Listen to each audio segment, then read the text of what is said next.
convertible because my justification was this was safer motorcycle, and I say that even now more so because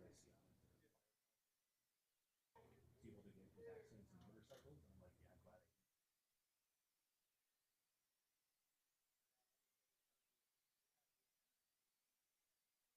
Yeah. There's only one guy in that street that's gonna throw a curve out.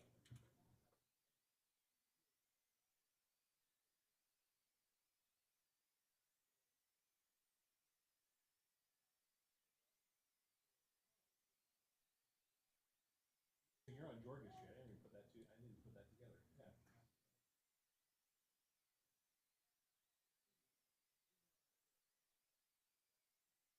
George. George. Oh, yeah, yeah, yeah, No, George is yeah. yeah. What I thought about.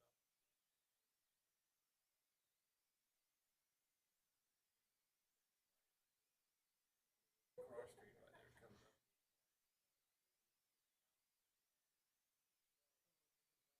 Right around that road, they would have never seen those cars. Yeah. No. Seriously, that, like I said, that was just like. Wow. What was your name? Larry. Larry. Randy. Yeah. Ready? Ready. I know Nick because we've exchanged quite a few emails. Hey. Good. How are you? Good. Bringing the news tonight, huh? Yeah. Hey, thanks for the warning. I know. I was like, we're gonna have. I would have like been a little nicer. Yeah, I guess I'm better. If I can get up. Name. If I gotta use my real name. Earl Larry.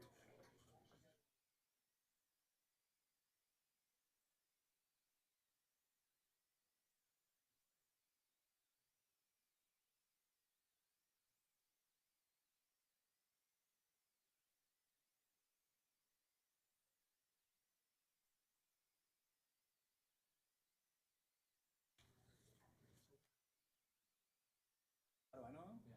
He actually lived next. He lived down the road from my wife. Growing up.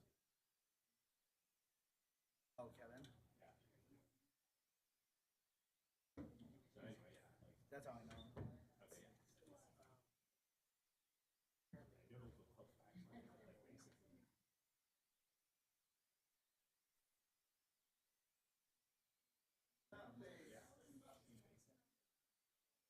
I don't know if it'll help actually. Like basically. Yeah. Nowhere.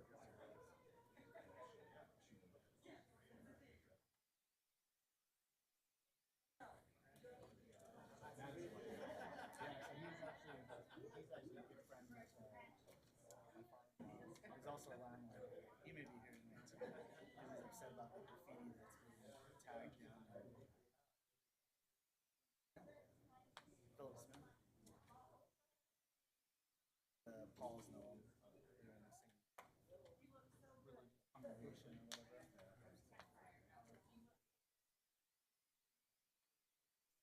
They may be here, but they're pretty upset because you know we're those storage units out over there by Roy Elementary.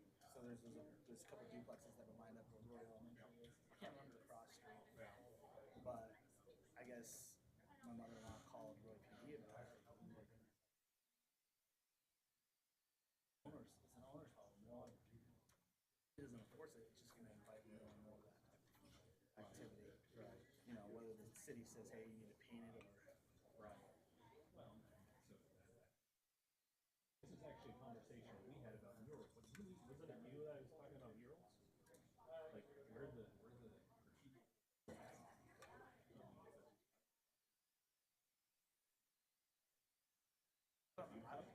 I don't know what the ownership is on it, but I know that it's. So they kind of line against the railroad tracks. Okay, I was gonna say the ones up against. Because that's the thing is we there's a set of those that are owned by one set of owners, and they take fantastic act care. Well, and the biggest thing is just trying to push it.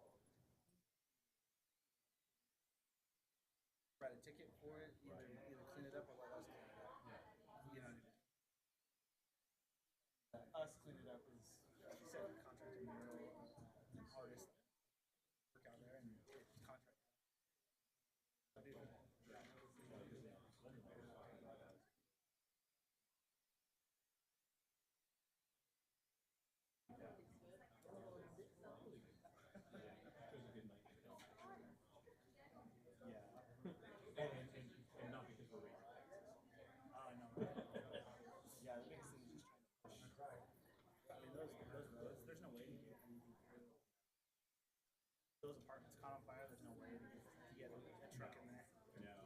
you'll be running hoses and everything.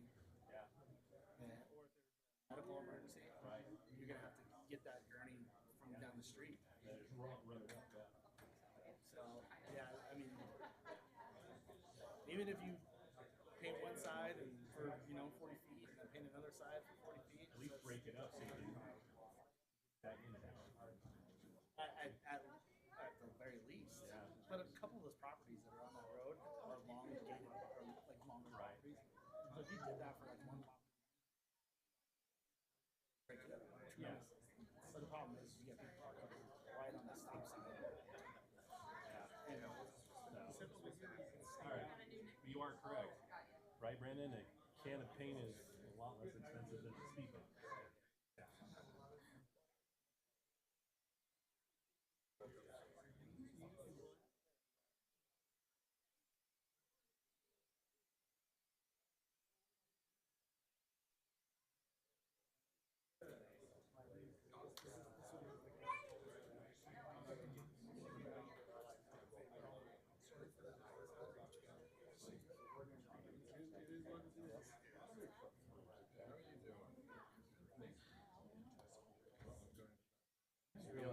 Yes. Good to see you too.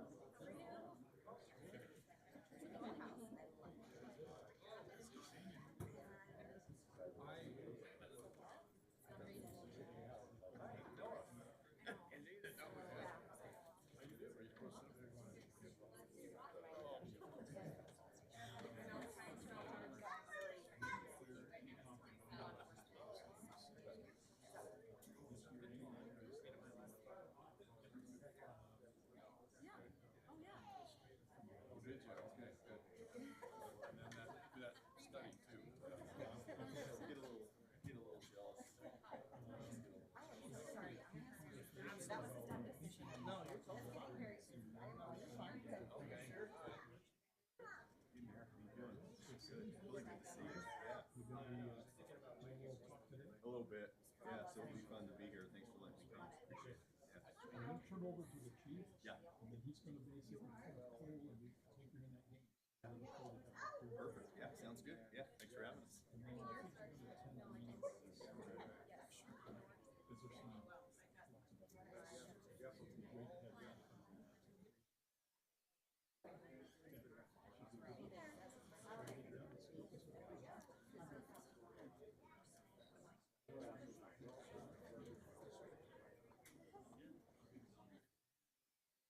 It's great to have you. Out of Roy High, down in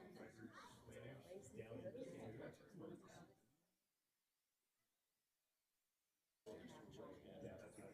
We were school district, as I say, public works director, even now. So if you wanted anything done there from a traffic control perspective, you have to go through There's a upcoming town hall at the library. We'll actually have Jan Burrell. So that would be a good way to go.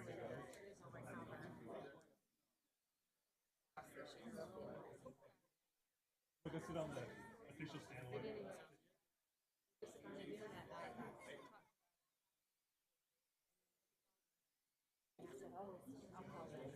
I was hoping that it was worth getting out there for. Yeah, and they hadn't had a call on it yet. So they had. For overtime, huh?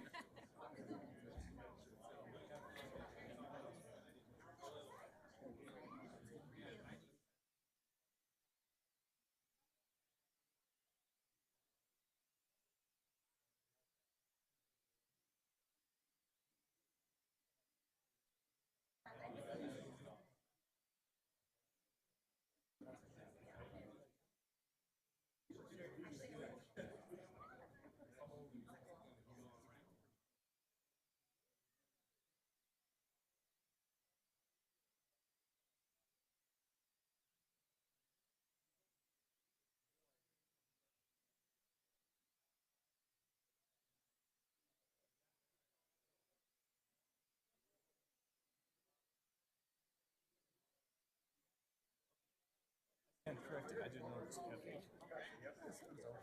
Yeah, well, but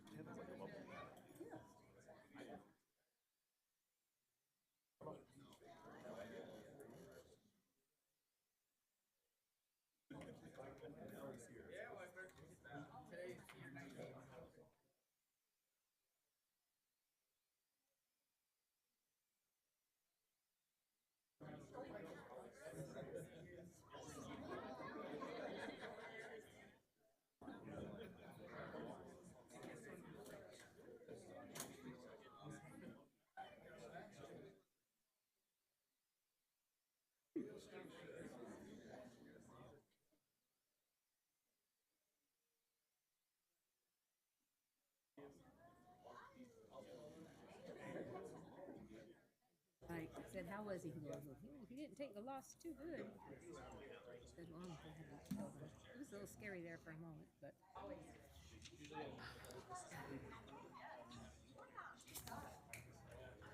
So what news station is here? 13. Part 13.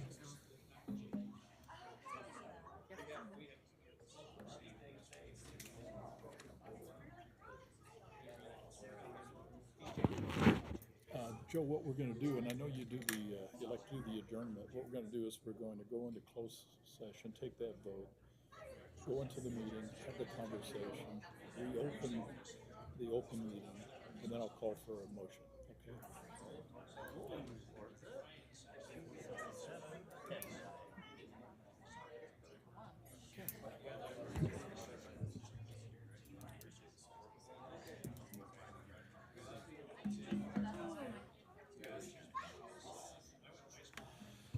Okay, let's go ahead and get started. I'd like to welcome everybody out to the Roy City Council meeting for September 3rd, 2024. The time is now 5:30.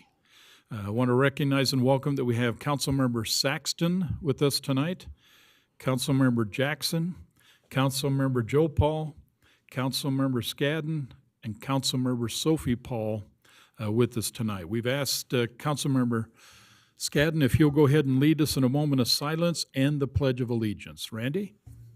If you can take and join me in a moment of silence.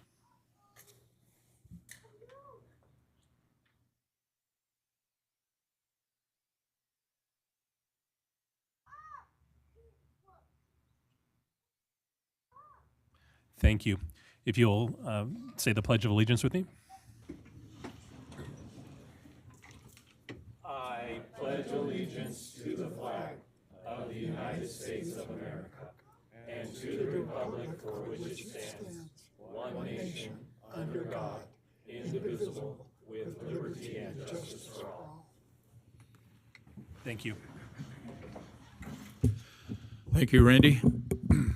Council, we have 3 consent items, specifically meeting minutes, the June and July financial statements, and surplus vehicles. All that information is in your packet. Is there any comments or questions relative to the consent items? Okay, Brittany, I sent you, and I think you confirmed some adjustments to the minutes? Okay, perfect. Any? Hearing none then, do I have a motion then to approve the consent items? So moved. Thank you, Ann. Okay, do I have a second? I'll second. Thank you. I was getting a little concerned there, Randy. Okay, all in favor? Aye. Any opposed? Okay, consent items now approved.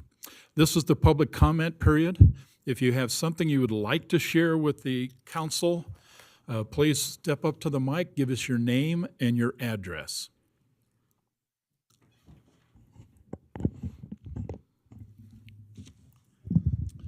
My name is Jay Cottle. I live at 6066 South, 3100 West in Roy. The reason for me sharing some time with you this evening is I live on 3100. Brief history, I was born in a house on 3100. I moved from that house half a block to my grandfather's house after I was married on 3100. I moved from that house across the intersection to the house I live in right now, still on 3100. I've seen the city grow from rural communities where I could get on my horse and ride in about any direction, all agricultural, to all subdivisions, except across the street from my house. The road in front of my house has never been changed as far as the width goes. So all of Clinton has been built out. Roy's been built out to the east. The traffic flow on 3100 is unbelievable. I know that we've had more accidents on that intersection of 6,000 and 3100 than anywhere else in Roy. I know you've been working for several years trying to get a roundabout in there so that will be a safer intersection. My concern is I have heard that you'll be able to have enough money to build a roundabout, but you won't have enough money to widen the road. That's a major safety concern for me. When I go out to get my mail, if I'm not looking down the street, I will be hit and killed. There is no sidewalk on either side of the 3100 where I live on the south side of 6,000. Clinton has widened their road and it bottlenecks down in front of my house to where it's a very narrow road. I believe it's the narrowest road in Roy City. It's probably illegal to have a road built that narrow anymore. So my concern is, I'd like to see that project completed, the roundabout and the widening of the road. Realize the funds are not there right now. If I had to choose between widening the road and a roundabout, I'd choose widening the road and put a traffic light in there if that's going to be a cheaper way to go. Like I say, I really believe it's a safety concern. Kids on a bicycle, they really got no place to go if two cars are passing at the same time. So that's my concern. I would appreciate your consideration. It would be ideal, of course, if we could do both projects, the widening of the road and the roundabout. When I was stake president, I had the Church of Jesus Christ of Latter-day Saints give us an easement so like we could widen that road to the west. There is nothing but agriculture on the west where that road need to be widened. If we wait, there could be houses going there, and then it would become very difficult to, of course, widen the road when you have that kind of infrastructure. But that's my concerns. I appreciate your time very much. And if you have any questions for me before I sit down, I'll be glad to answer those. Thank you. Okay, thank you, Jay. Anybody else like to make a comment? Okay, name and address, please. Thank you. Hi, I'm Nick Lopez. I live on 4515 South, 2075 West. I sent you guys an email, everybody on this council, an email of a vehicle race that took place in front of my residence. To my understanding, both individuals were charged with a misdemeanor. However, I do appreciate that a trailer was put out there, but it's only facing one direction. So it's only targeting one direction of the road. School kids go on both directions, coming and going. I do believe that that is a gunshot wound and only being fixed with a Band-Aid temporarily. I don't see that the trailer would be a long-term fix for that road. The pinnacle of speed that happens on that road is directly in front of my house. So if we were able to get a speed table or a speed bump put in that location, that would hinder those speeds getting to those high rates of speed on that street. You wouldn't need to do multiple, but if you did a large speed table, that would mitigate that problem immensely. The second issue that I'm bringing to you guys' attention is on 4700 South and 2025 West. That comes directly out of where the Roy Complex sits and directly out of where Roy High School's parking lot comes out. During games or during any type of activity, there's individuals that park directly on the stop sign. Roy PD has been called numerous times on those occasions where they're even, and the response has been a hit or miss, whether or not there's something they can do about it or something that they can't do about it. There's no way to get an emergency vehicle through those roads. My suggestion is to paint either 40 sections or 40 feet each section on each side of that road to allow at least an ambulance to be able to zigzag its way through that intersection. Now, is that feasible for fire and paramedics to do? No. My main suggestion would be paint one side of the road and keep it so individuals can't park there. And that would prevent, if there's a medical emergency, a fire, or something catastrophic, to allow emergency responses to go inside that neighborhood.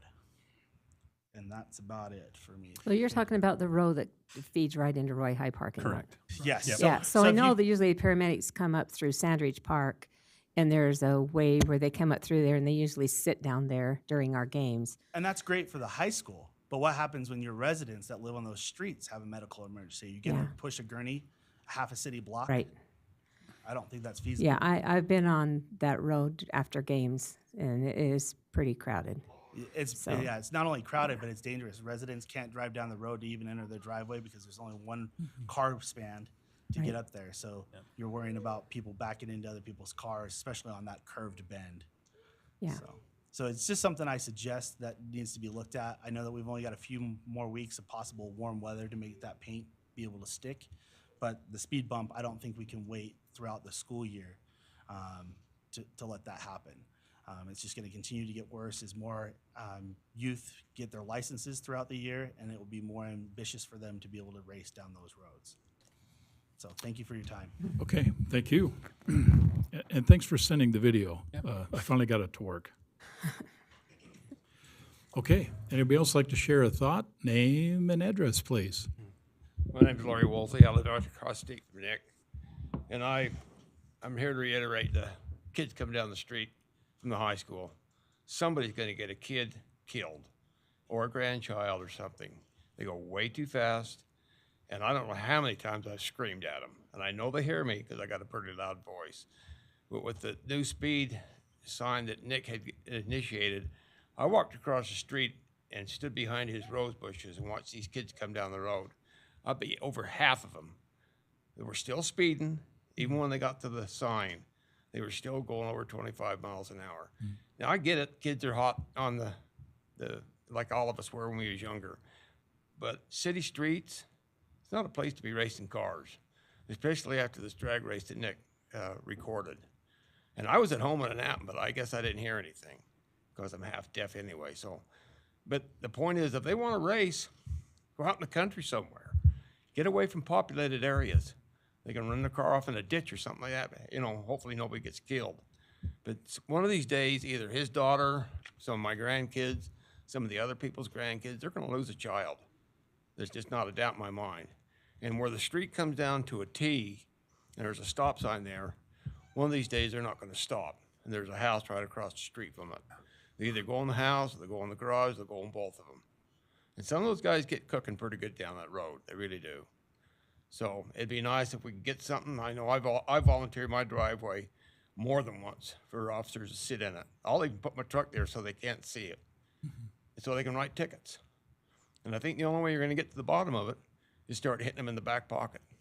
That's just, I mean, it's hate to see it that way, but that's the way it's going to have to happen.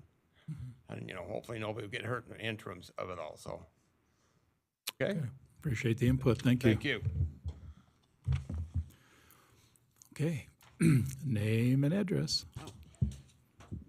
Sorry, I'm a little shorter. My name is Janelle Holbert. I live in 4178 Westlake Drive. Thank you.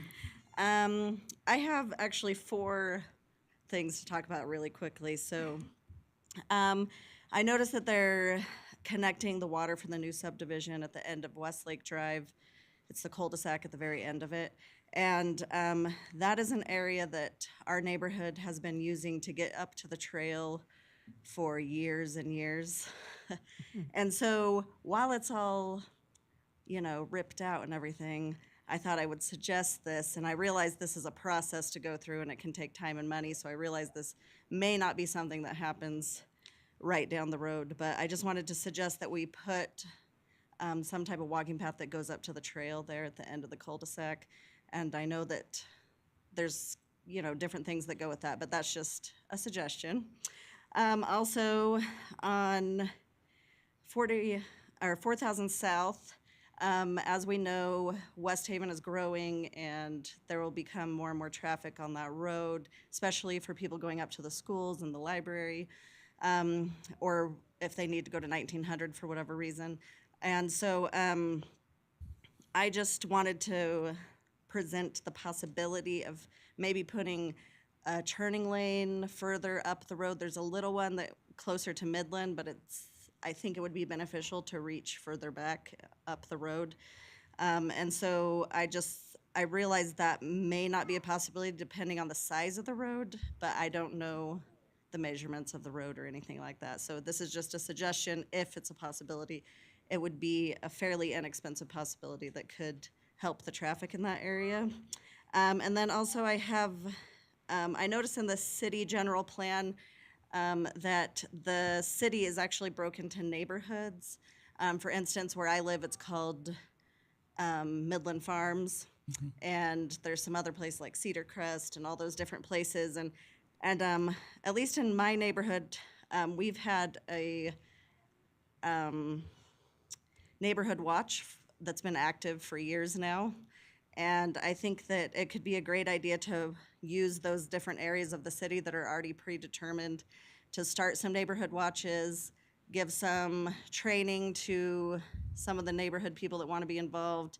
Ours is all voluntary. We haven't had major things. Nobody confronts anyone. They just call, you know, dispatch if that's what's needed to be done. So anyway, and that began in our neighborhood because we did have vandalism and things, and so everybody took action, and that's what's been going on ever since. It's probably been, I'm just gonna guess 7 years. It might be give or take.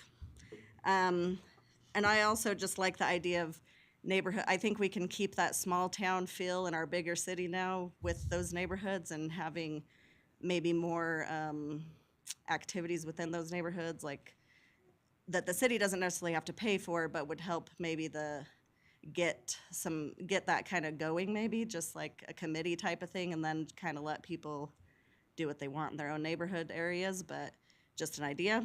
And then also, sorry, I don't know how much time I have, but on 2100 West and 4400 South, right by Sandridge Park, you turn, there's, a lot of kids come down from the junior high and the high school to turn right there. And there's been a lot of congestion there, especially with buses having to fit through there because they're a little larger than a normal vehicle. And I just think it would be wise to paint one of the lines on one of the sides so that people can't park right at that corner by the stop sign. And that's it.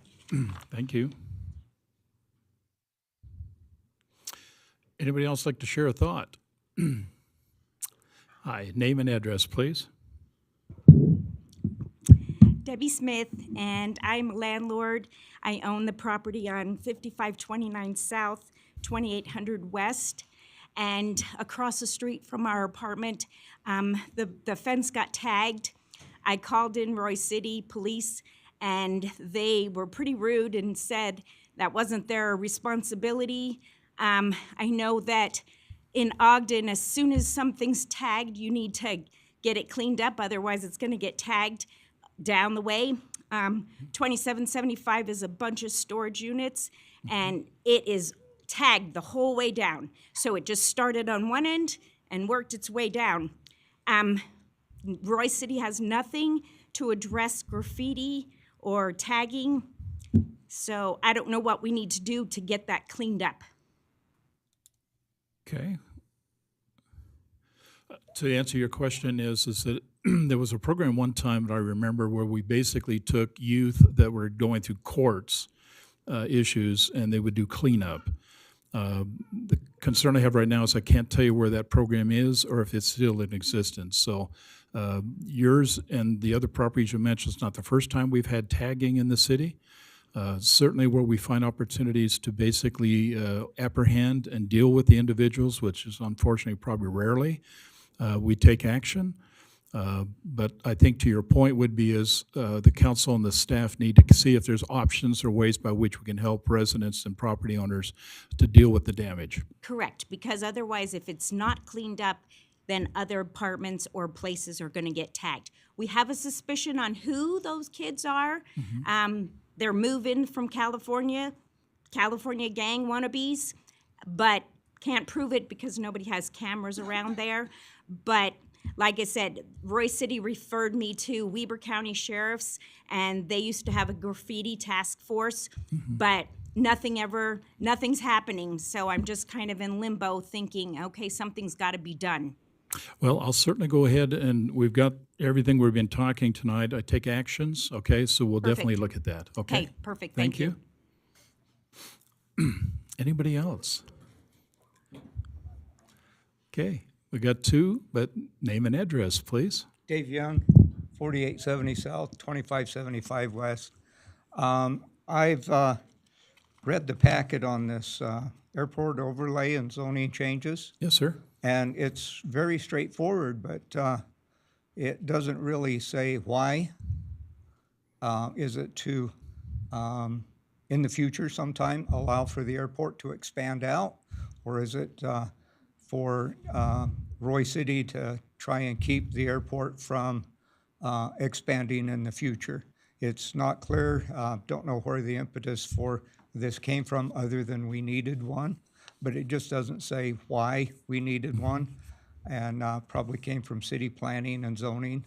And so during your discussion tonight, if you know why, please make it known. We will. Okay. And I'm pleased I made you laugh today. And you did.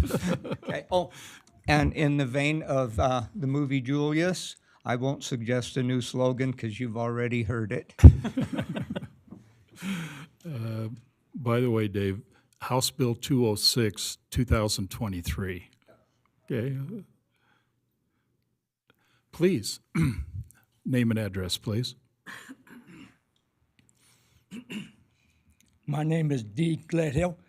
I live at 2173 West, 4900 South in Roy.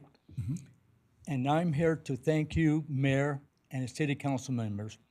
I'm a crossing guard up in 1900, and thank you for putting in those flashing lights for me to press that button. Turn around and thank the gentleman in the uniform right there. The chief took that as an, One. The police that one chief. right there, the chief. Yeah. We But could not be more excited, but please finish your comment. I wanted to come up here personally and thank you guys for doing that. It is really helps a lot. And so I just want to thank you guys for doing that, and whoever else built, put that in there for the people of Roy. And also people that will talk to me when the elderly people, if they are there before I am in the mornings or late at night, they'll use that button. That's perfect. And they love it. So Yeah. thank you. Yeah, thank you. And I appreciate that, but let me just make it clear. Chief Gwen certainly seen the problem, addressed the problem, and took action to help the problem be resolved. And so if I could put a placard, okay, on that, and I can't because it's UDOT, I would put his name on it because in all fairness, his idea, his plan, and he's seen the process. So Okay. again, great job from the police chief who took the initiative to do something great for us. Okay, you did a good job.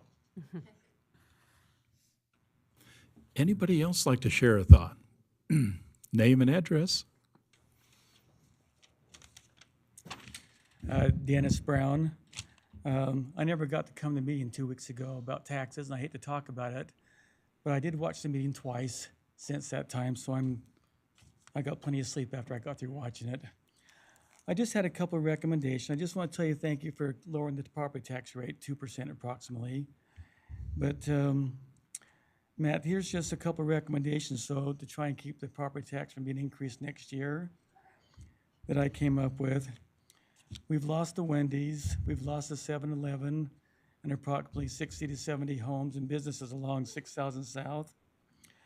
I recommend that you compilate how much tax revenue you would have collected in 2024, or take the figure you had for 2023, and take that number and subtract it from what you're going to allow the different departments for 2025. Does that make sense? That way we won't be coming to the council midway next year and saying we've got to cut the budget by X amount of dollars, or we're going to have to come back with a tax increase. So that's one recommendation. In one of the work meetings I attended, I thought I heard someone say that in the fire department, in the ambulance area, there's a $500,000 bill due. I don't know if I heard that correct, and you're having a hard time collecting that, and a $200,000 bill due. I would recommend, in all diligence, you try and get those collected as soon as possible. I mean, that should be a priority, I would think, as for the city, to try and get those things collected. Did I hear that correctly? There is a company that does owe us money, and yes, we have been having them to collections, and we did receive part of that funding already. Okay, good. Well, keep on that. The other question I had, how often do you review sales tax information so you know if your budget's in accordance with your sales tax collection? Because I know the mayor said your number one source of income is from sales tax, and the second thing is property tax. So how often do you review your sales tax, and so you know if you're on budget? We see that monthly administratively. And then quarterly is when we roll out. Okay, and how do you address that once you look at that? So we address it monthly, looking at it to see where the trends are, and then budgetarily, we review it on an annual basis. But if you see it in the last year's budget, that we addressed it throughout the year and lowered that projection. Okay. Well, I just hope you're trying to adjust your costs accordingly if your sales tax is dropping off. That's what I'm really trying to get to.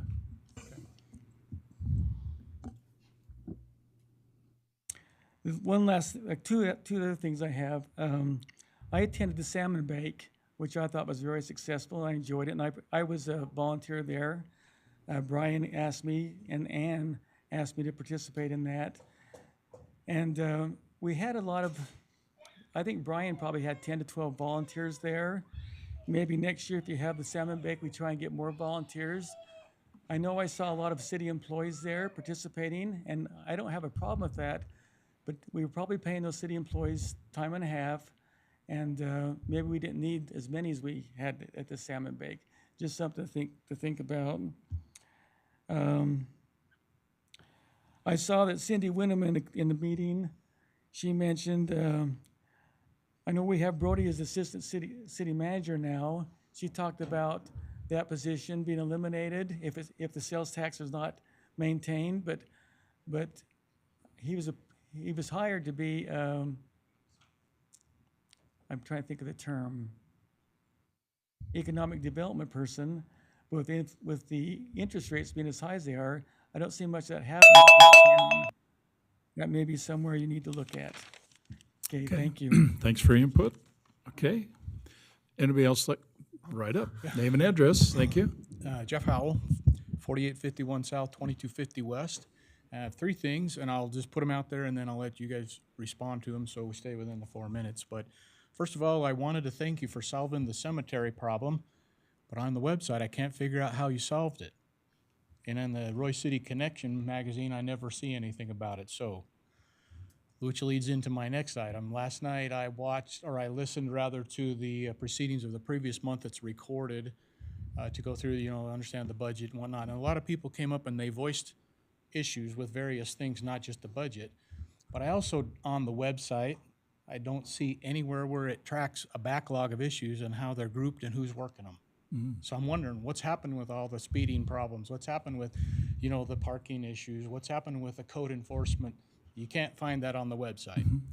And then third thing is, I don't know if it's intentional, but as I watched the proceedings, all you see is a black screen with a counter on it. You don't get to see who's talking, facial expressions, mannerisms. You don't get any feel for the meeting.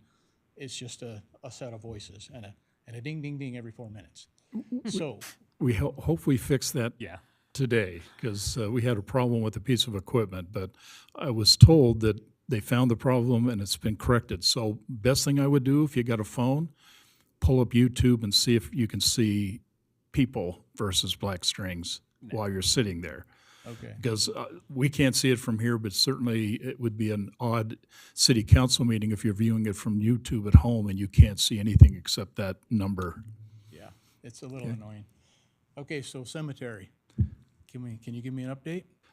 I can't say anything at this moment because there's still a lot of issues that we're working through, and we've been working for 4.5, 5 years. But November, everything points to November to be the real, no kidding, we're going to get direction from property owners and developers in Roy City. So I could not be more excited to have that discussion to figure out what we're going to do. And is this something different than last time I came and asked about it, which was the property over by the track station? It's just the negotiations because there's so many moving parts. I will tell you this, and I know we have a lot of time. Roy City, certainly I am not in favor of it, so this all has to be negotiation, but there are no plans for Roy City to condemn people's property and take it. So everything we do, when it deals with people's property and their rights, we basically do it through negotiations, try to find a solution. It would be interesting, and maybe the outcome would have been different over the years had we just taken the land, but we were not going to do that. So the game plan right now is we got a plan. November is the target. Please come back. I hope to report some good news in November. Okay, look forward to it. Okay, thanks. Any other comments or questions? Okay, hearing and seeing none, we'll go ahead and close our comment period. Thank you, okay? We always appreciate that. And for the record, we basically track all of this stuff. It goes into our stuff, and internally we take actions on the things that are brought up in terms of finding solutions. So it just doesn't die at the mic. You'd be surprised how big our lists are that we're working through. So having said that, let's go into some presentations. Specifically, our next one is going to be the Fire Department Service Recognition. I'm going to turn the time over to Chief Williams to kind of lead the conversation, and then let us know how this thing's happening, Chief. Thank you, Mayor and City Council. You know, it's in our line of our line of work that we do with police and fires. It's not too often that we have a lot of positive outcomes in our careers. And on this particular day, we had a great outcome. And I'm just going to quickly go over what the incident was, those who were involved. And fortunately, we have that individual amongst us today. And so on August 19th, Kevin Mann, and I got to give a little bit of background. Me and Kevin both worked in Ogden. He retired from Ogden. Kevin, I'm not sure how long ago. That's not important. But so we had a good, he's a friend of mine, and we had a good relationship. So this is a little bit more personal than others that we've had. But he's a retired Ogden police officer. He walked into the Midland Pharmacy on August 19th. He approached the counter, put his hands on the counter when all of a sudden he collapsed backwards. The pharmacist, Joe Burnham, which is here, saw Kevin fall backwards, and he struck his head, suffering a minor laceration to the back of his head. Joe quickly took action when he told his pharmacist tech, Nick, who was here, to go check on Kevin and found him unconscious and lying on his back. At that moment, they believed he was breathing with agonal breaths. At that moment, Joe activated the 911 system. He asked Nick to roll Kevin to his side. The reason why you do that is known as a recovery position. So obviously, Joe and Nick had some training. This is to maintain an airway. I'm sure at the moment they thought he had just collapsed, maybe fainted at the moment.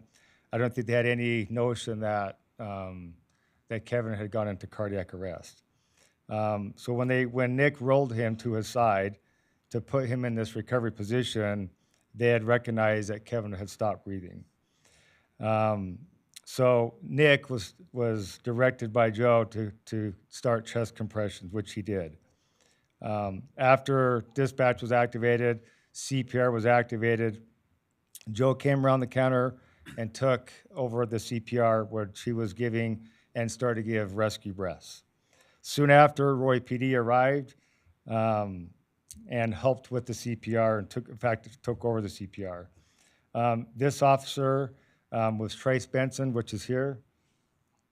It's Trace right there. He started doing CPR, which I want to make sure and explain this, that police officers are not required to do CPR. They do it, and I don't even know, quite honestly, if they're trained to do it like we are. And I think that's what's so great about this, that officers come from wherever they're at to help however they can, and we're grateful that Trace started CPR. Soon after, our Roy ambulance arrived, ambulance 32 with Stephanie Crivello and Jared Heiner. They took over doing CPR, and soon after that, our fire engine 32 arrived, which had Robert Percival and Morgan Palmer. All of them together worked seamlessly to give high-quality CPR. They placed a tool which we have, which is somewhat new into the CPR. It's called a Lucas device, which is a battery-operated device that's placed on a patient to deliver the CPR depth and rate that's needed. Soon after that, an IV access was being worked on, and then our paramedics shortly arrived. Our paramedics that day was Rita Larsch and Noah Ryerson on Medic 31. While en route to the hospital, this team of ours secured an airway and shocked Kevin up to 7 times, is what it says. They also gave life-saving medications. By the time the ambulance arrived at the hospital, our team had what's called ROSC, return of spontaneous circulation, and he was conscious, breathing alert. Now that's pretty unusual. The time period where Kevin goes unconscious and our breathing and CPR is activated, in a short period of time, he's conscious and alert. Now to the level, Glasgow was called his level of consciousness. We give it a gauge called a 14. 15 is the highest. So from going completely unconscious to now potentially coming conscious in minutes is pretty remarkable. I want to make sure I recognize the Weber dispatcher. I think sometimes we forget about them. Her name was Kelly Jensen, who initially took the call.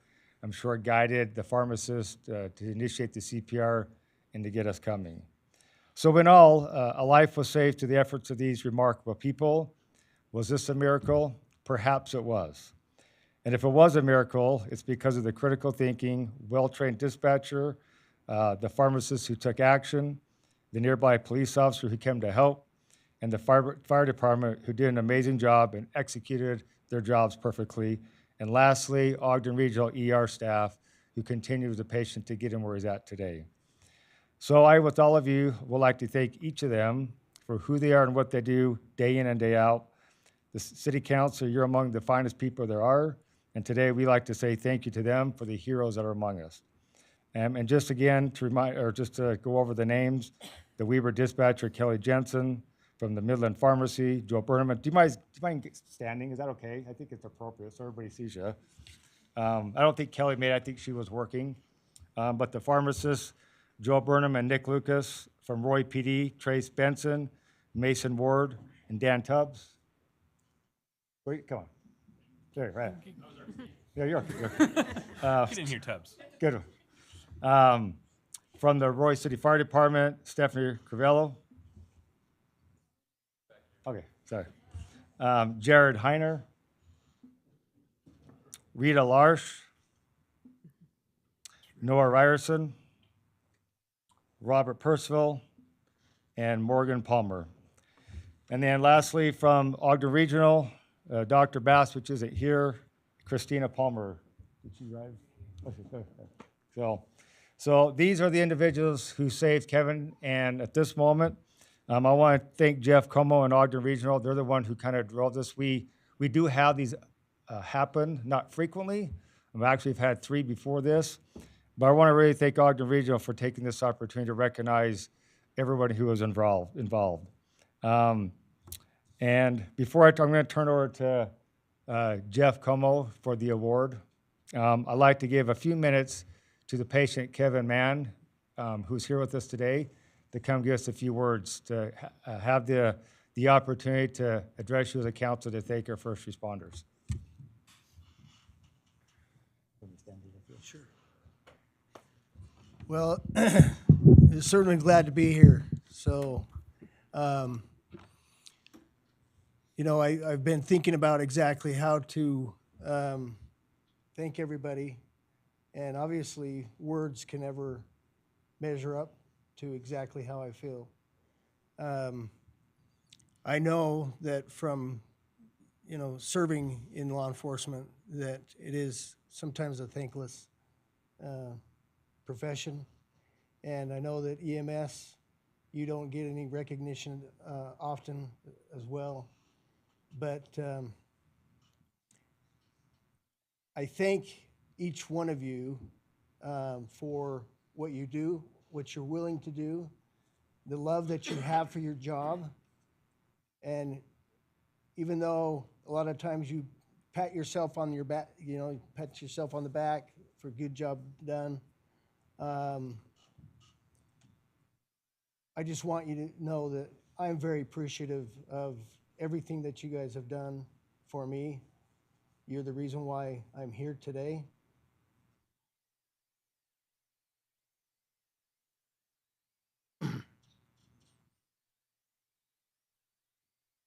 And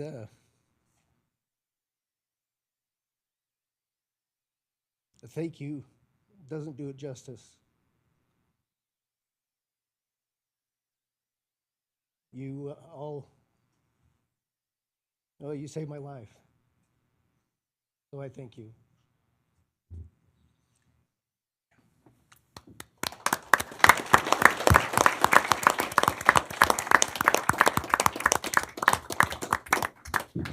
Thanks, Kevin. I know that was hard. Next, I'll just ask Jeff and his Ogden Regional staff to come up to present the award.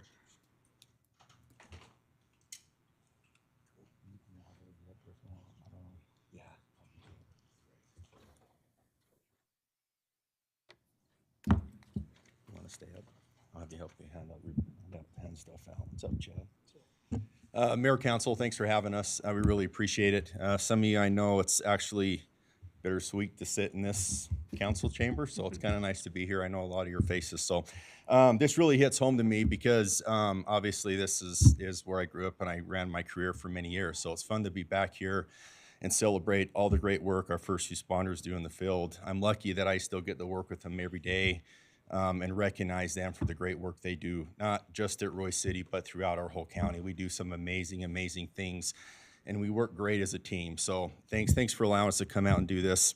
But anyway, my name is Jeff Como. I work for HCA Healthcare. I'm their Director of Provider Physician Relations.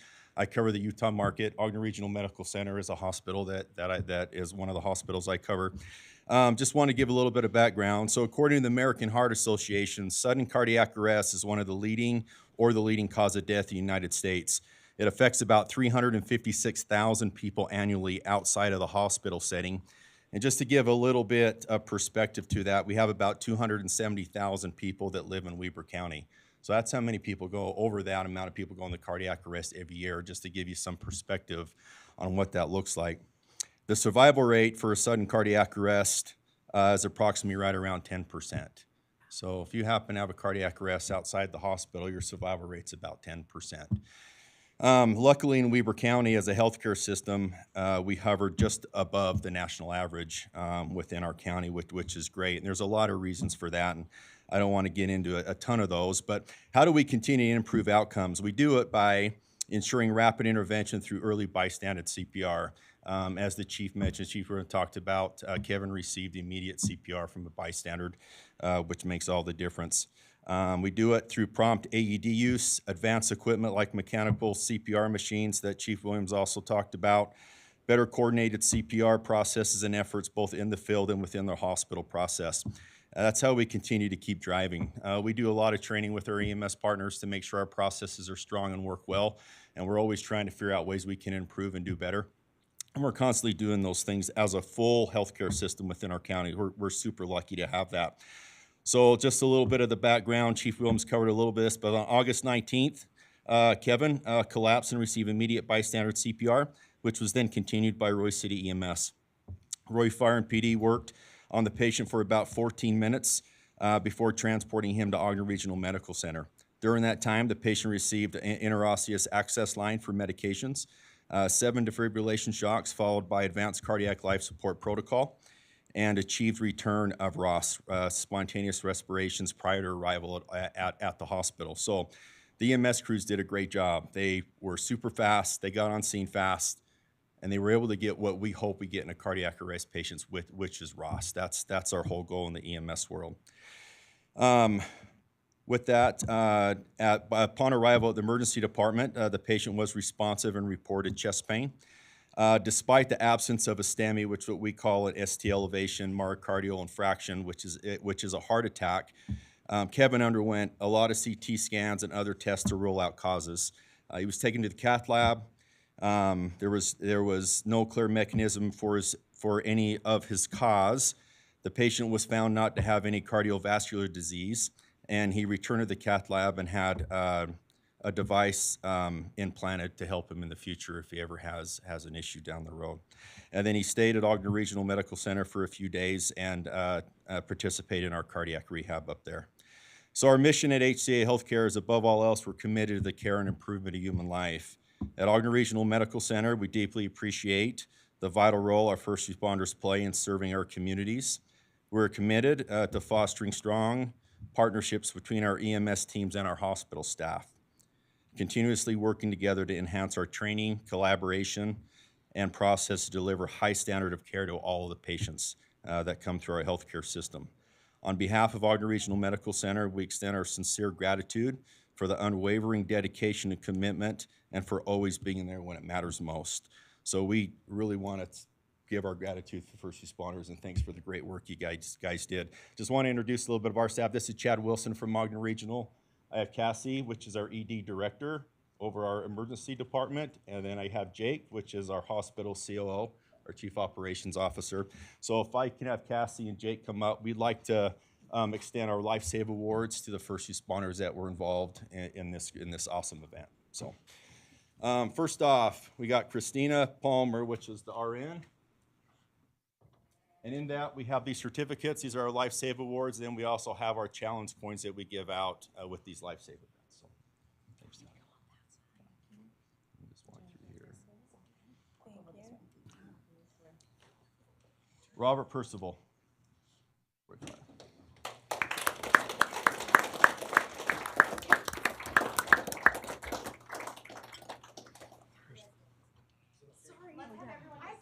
Come on up. Come on up, Kevin. You want to? They'd have more room here. Yeah. If you guys want to come in front of the die here. Yeah, come up here. Yeah, so that way it's a good shot. Where you want me? Yeah. You want us to be on that side? Just do like a wedding procession. Do a wedding a wedding line. Do a wedding. Other line. side of the podium. Much more room. That way Kevin and Stacy can say hello to everyone and thank you, and we'll go through. Don't pay attention to the cameras. Yeah. So rewind. Let's do this again. I'm just joking. Yeah, you're fine. Noah Ryerson.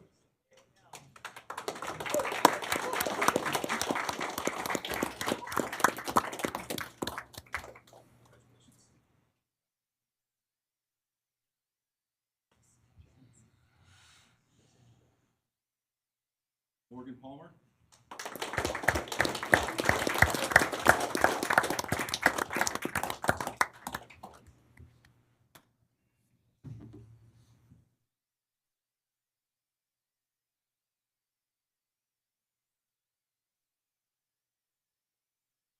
Jared Heiner.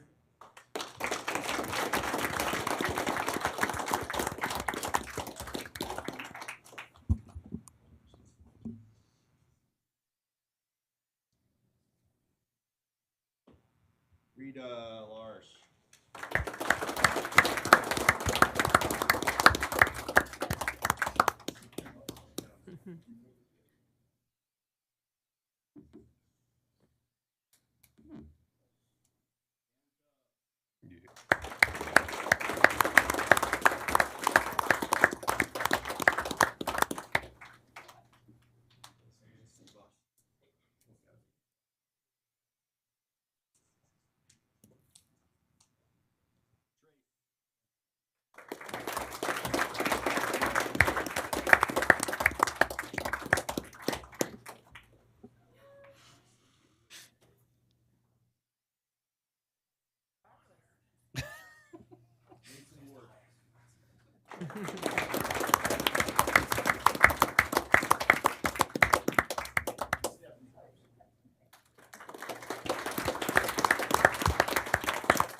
Need y'all to squish in.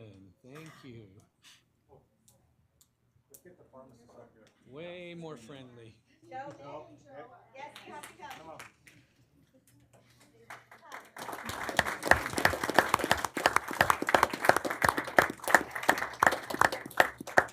Now we're gonna get this group under control. I'm gonna let you control that and I'll take some pictures.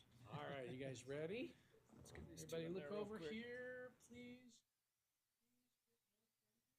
There we go. Hey, this is a group.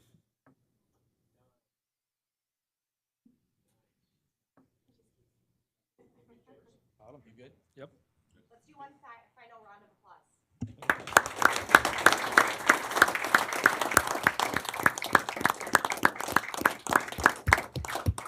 Thank you. Appreciate it. Thank you, Jeff. Thank you, Chief. Okay. Council, comments? Please. Randy? Wow, as I say, there is a reason that like Roy City Fire was voted best in Utah or best in northern Utah. So, and this speaks right directly to it. So thank you. Thank you. Thank you, Yeah, Walker and Ridge. Kevin, are those your parents that were back there in that corner? Are those in the yellow? Stacy's parents. Yeah. Stacy's got her parents here. Okay. Could Well, I I just just ask- always wanted to know when you're given a second chance, what's the first thing you want to do? Yeah. There's a reason why he was given a second chance, so. Okay.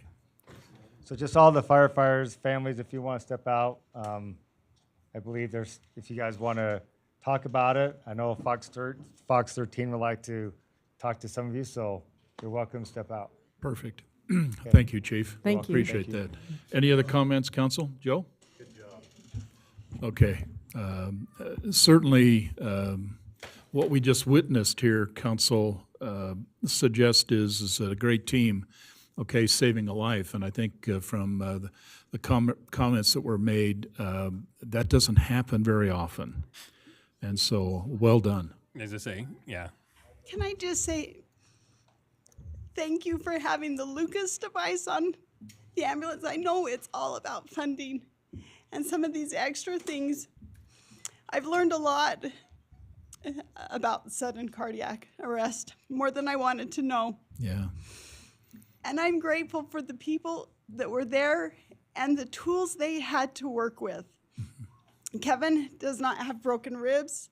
His recovery has been so speedy, a lot because of that device that helped to do the compressions just right. So thank you for your funding.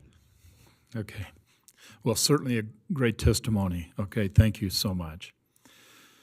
Okay, Council, we'll go ahead and those who want to leave to talk, please do so, and we'll go ahead and go to the next agenda item.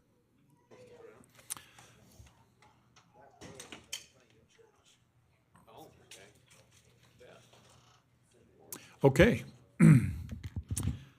We do have one action item we need to consider, and that's ordinance 24-11 that looks at, considers an amendment to the Title 10 zoning ordinance. With that, I think, Brody, you're going to lead the conversation. So if you'll go ahead and step up and walk us through this, and hopefully this will answer maybe some of the questions that others may have had relative to why we're making a change. So, Brody? Yes, thank you, Mayor. Mayor, Council, this is ordinance 24-11.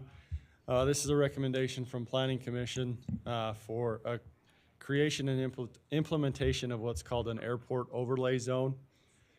This is directly as a result of state statute.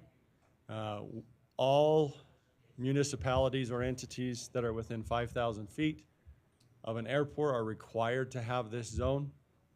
This is through House Bill in 2023. We have a deadline of December 31st of this year to implement it. Otherwise, there's some different actions that you have to take for any development within that area. So this did go to Planning Commission. They talked about it, worked it a little bit, and brought forth the recommendation before you.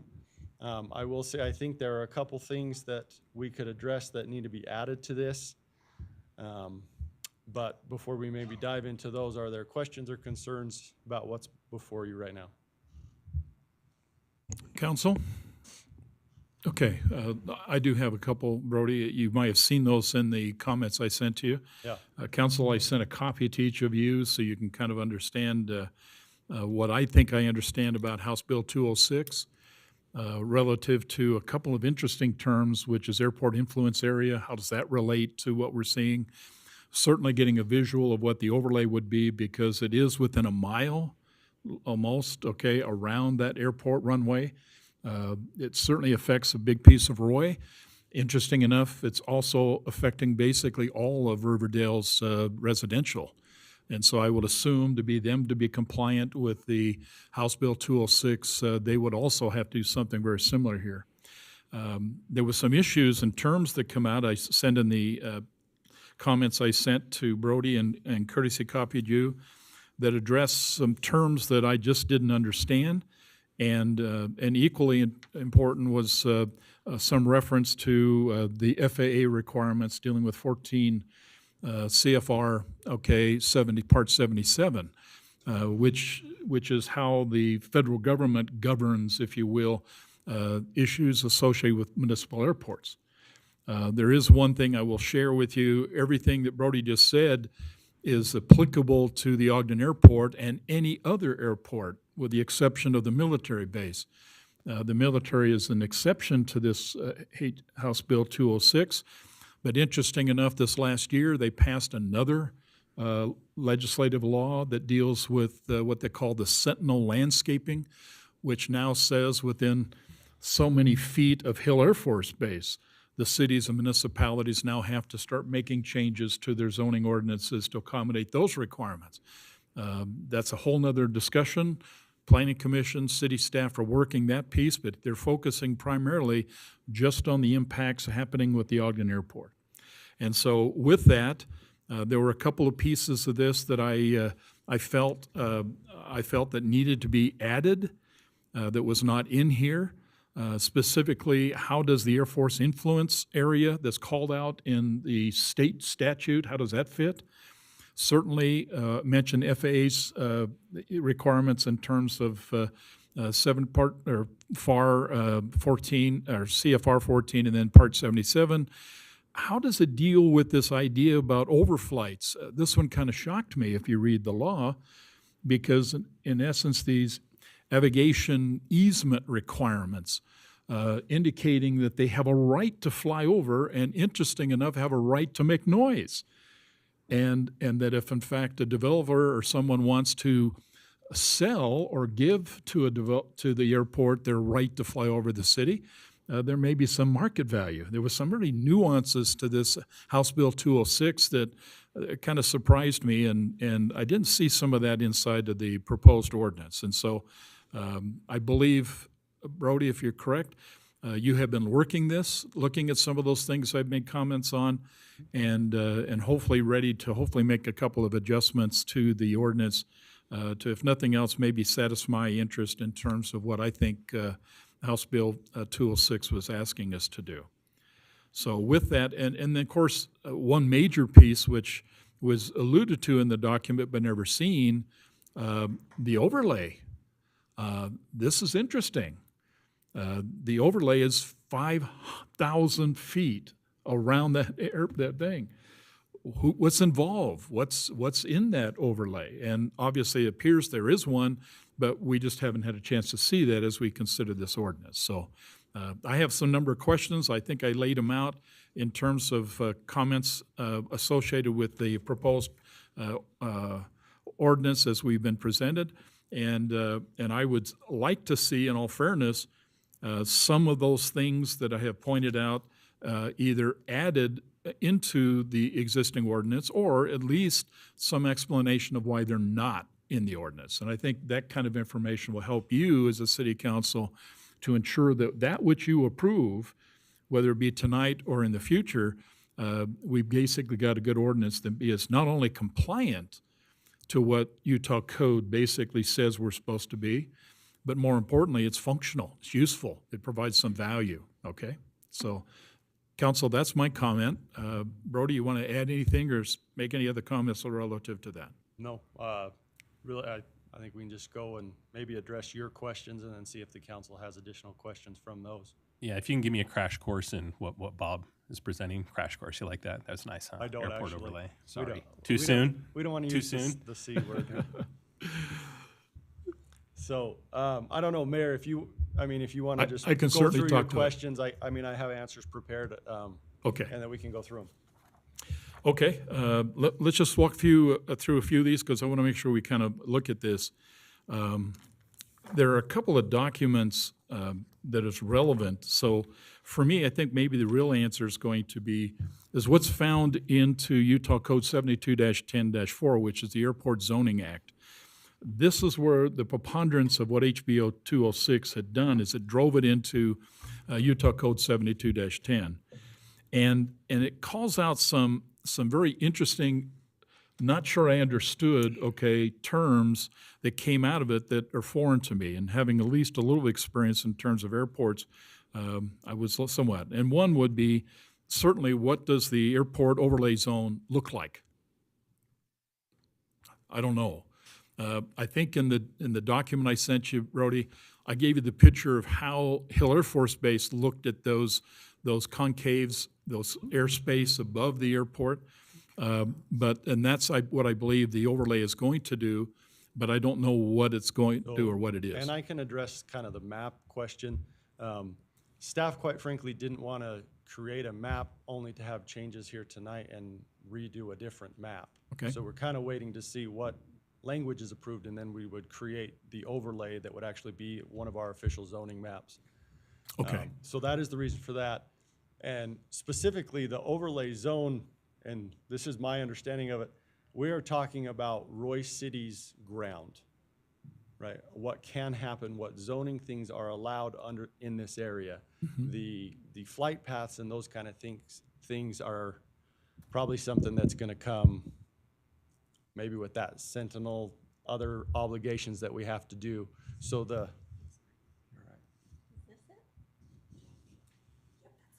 I'm so sorry. It's okay. Tangled up. What do we do?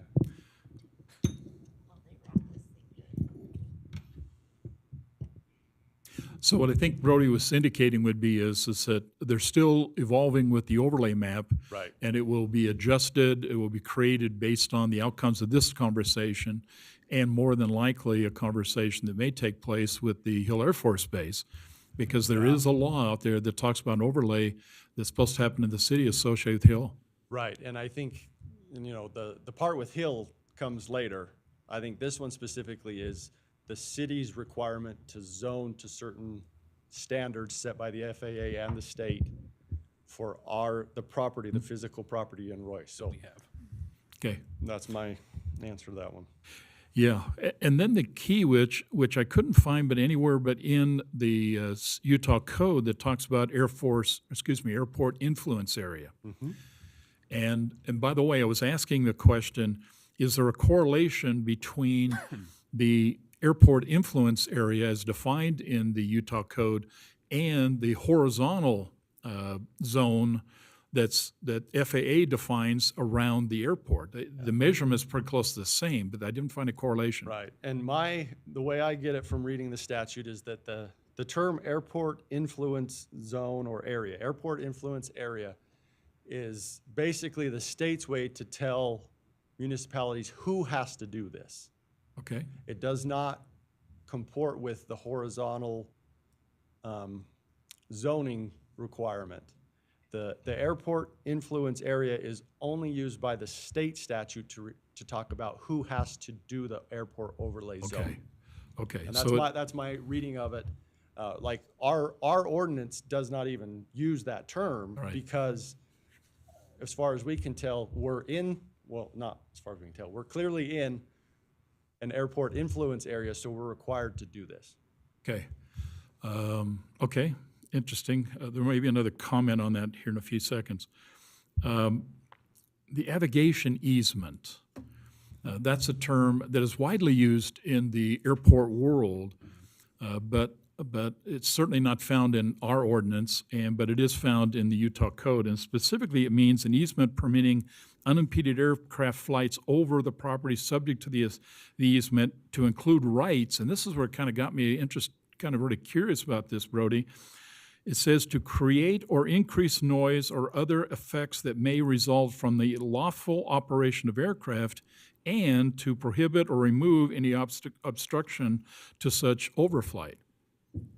Now that makes sense in terms of what FAA's rule is, because you can't have certain trees too tall or you can't have buildings too tall, but you certainly, and they put some requirements on those, particularly around the runway protection zone, but this particular doesn't talk about that, which has kind of got me curious. The airport influence area, according to what the law reads, and you're the lawyer, so you understand this better than me, it's 5,000 feet from the runway, the center of the runway, not just the runway protection zone that is used primarily for launches and recoveries of aircraft, which has some standards. So with that, I guess my comment was, and my concern would be, is this now goes to the side of the runway. And so if you look at the runway 1 and 13 or whichever those runways numbers, if you go out a mile or almost a mile from the center of that runway, not just where it lands and takes off, but to the sides, then that's my interpretation of what they're suggesting in terms of the airport influence area. And then the question then about easements. But there's no reference to avigation easements. And why that's really interesting to me, and let me just point that out so you kind of have a little better idea of what I'm talking about. Here's what 72-10-413 in the Utah Code says. A political subdivision owning the airport that's not us, whether or not the airport is located within the territorial limits of the political subdivision, or a political subdivision that is served by the airport may require by purchase, grant, or condemnation in a manner provided by law under which political subdivisions are authorized to acquire real property for public purposes and air rights, an navigation easement, or other estate or interest in the property or the nonconforming structure or use if in question. Then it kind of defines that. This says, it is desired to remove, lower, or otherwise terminate the nonconform structure. The approach protection necessary cannot, because of constitutional limitations, be provided by the airport land use regulations under the part, or it appears advisable that the necessary approach protections be provided by acquisition of property rights rather than by airport zoning regulations. So this whole idea about navigation easement has changed the whole conversation and definition of what I thought it was talking about, because it's giving political subdivisions the right and the opportunity, if necessary, to condemn land or whatever they need to do to make sure they provide that protection. So, find that comment anywhere, an answer to that anywhere in this ordinance. I don't know, from what I read from the ordinance, about how to address that. I don't know, and remember, an ordinance serves two purposes. It's not only for those who basically have to read it and comply to it, but it has to be a governance by which the city staff operate. They have to have some guidance they can operate under. And certainly the ordinances that we have to be held to also has to be what the city expects. So where's navigation easement? It's not in the ordinance. There's no definition, there's no explanation, but it certainly says that the political subdivision, or in this case the city, has a right to consider all options to address these kinds of things that are non-conforming issue. Now the other one, which I find was interesting, and this one kind of got my attention, and I'll just read it to you.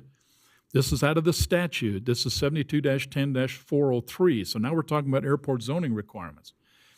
It says each political subdivision, that's the city, located within the airport influence area shall notify a person building on or developing land in the airport influence area in writing of the aircraft overflight and associated noise.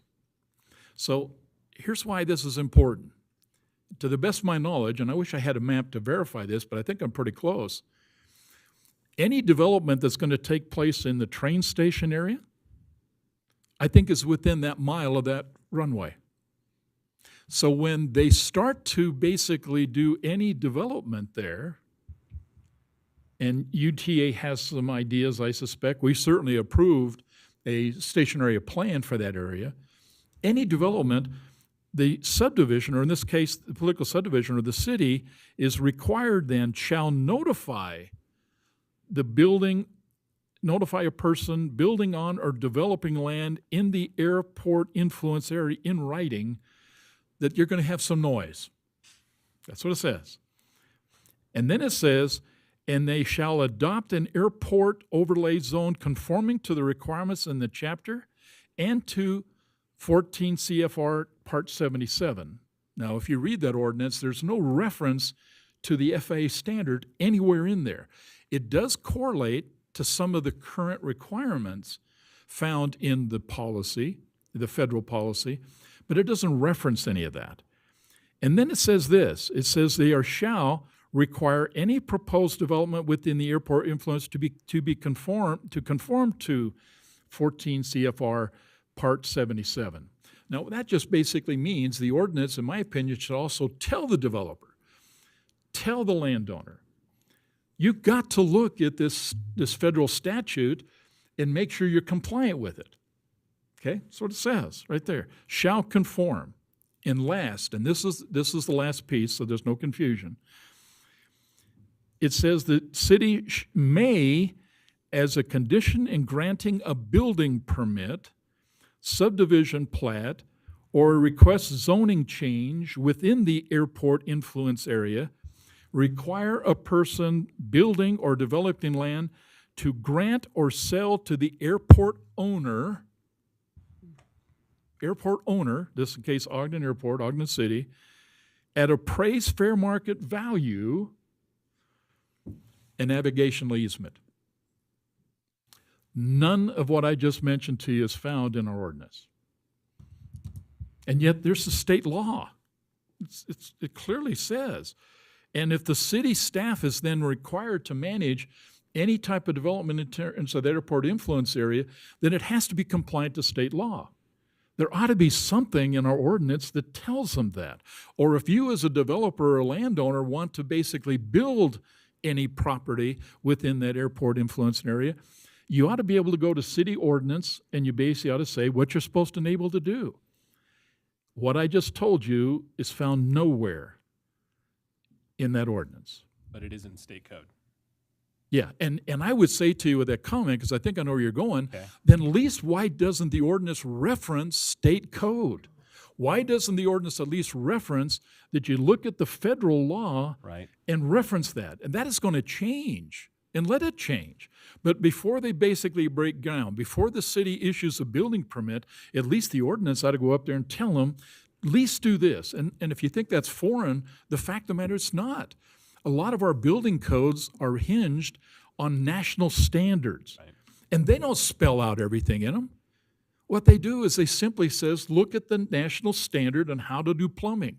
Look at the national standard how to do electrical work.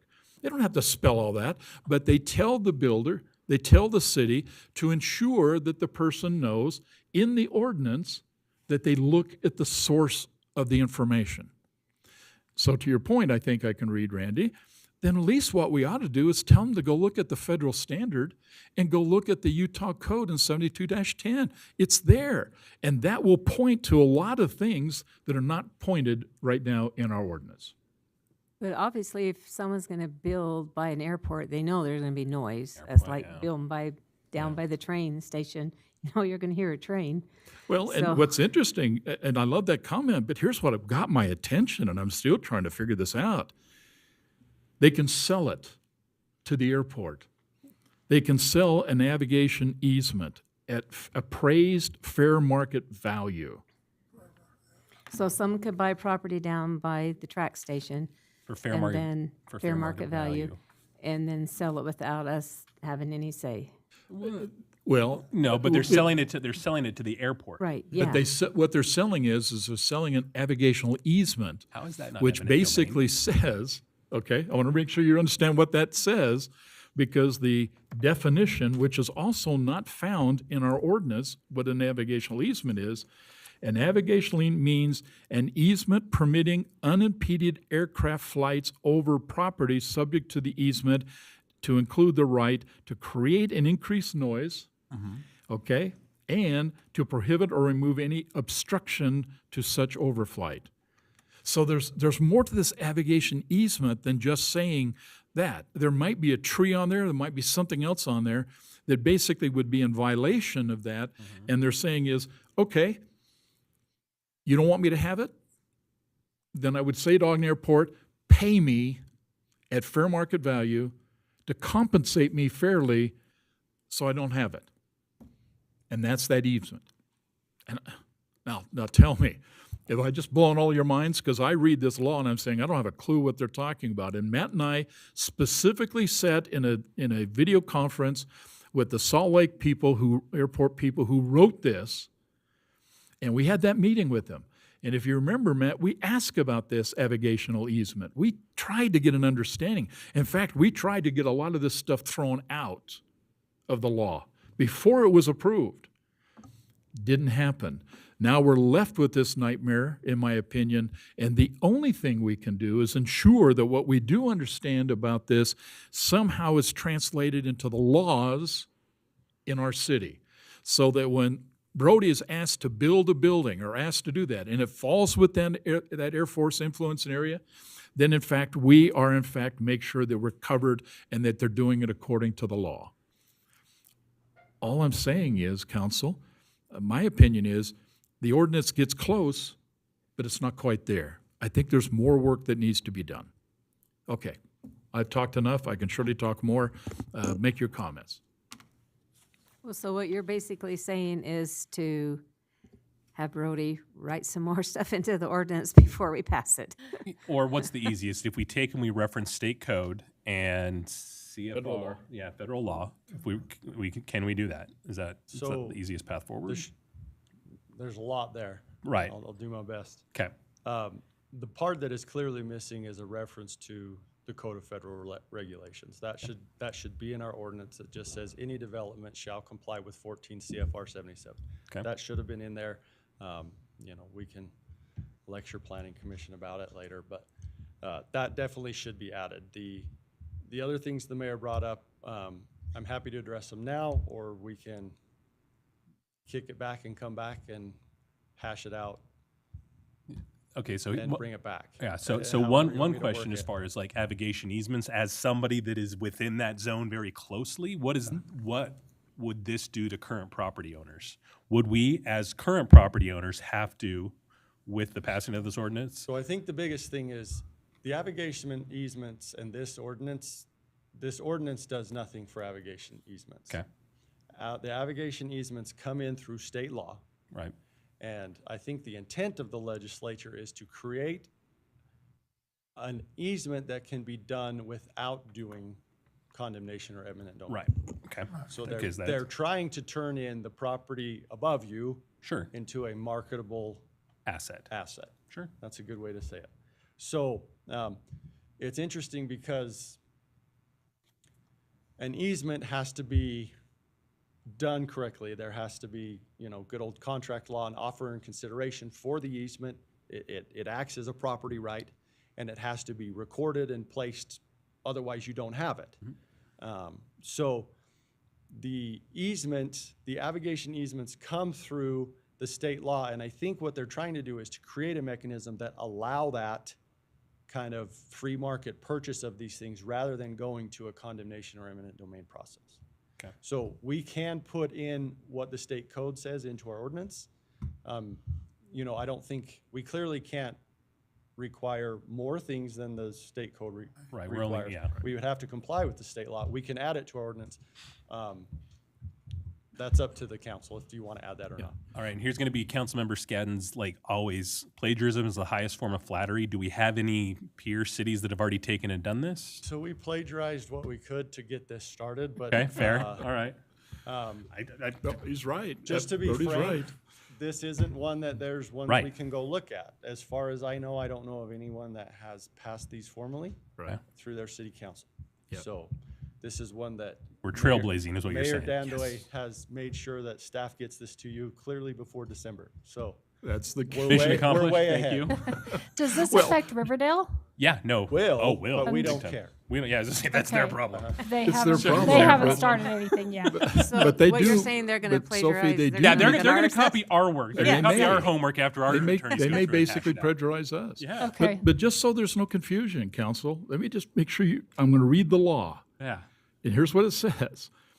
Each political subdivision, city, located within the airport influence area shall, Yes. not may, shall, okay, notify a person building on or developing land in the airport influence area in writing That says, hey, there's going to be planes flying over you. There's going to be noise. of aircraft Like, overflights. Yeah. So That only Did somebody, is did the like people at Facebook the write track this law? station Sorry, though, I right? That's the only digress. place within that area where 5,000 there's even feet. available to So build, right?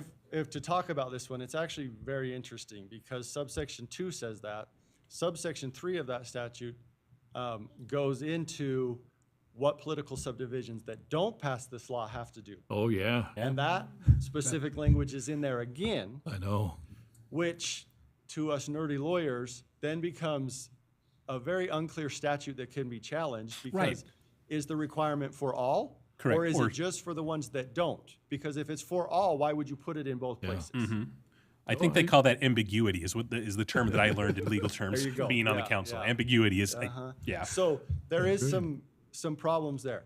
It's also difficult is what does the notice mean? Does putting it in our ordinance satisfy the notice requirements, or do we have to notify in writing an applicant who puts in a project under that zone? My recommendation would be that just putting in an ordinance does not satisfy the notice requirement as it's written. It would have to be a direct written statement to somebody who applies in the zone. Yeah. So there's a lot of questions that we are doing our best, but we don't know.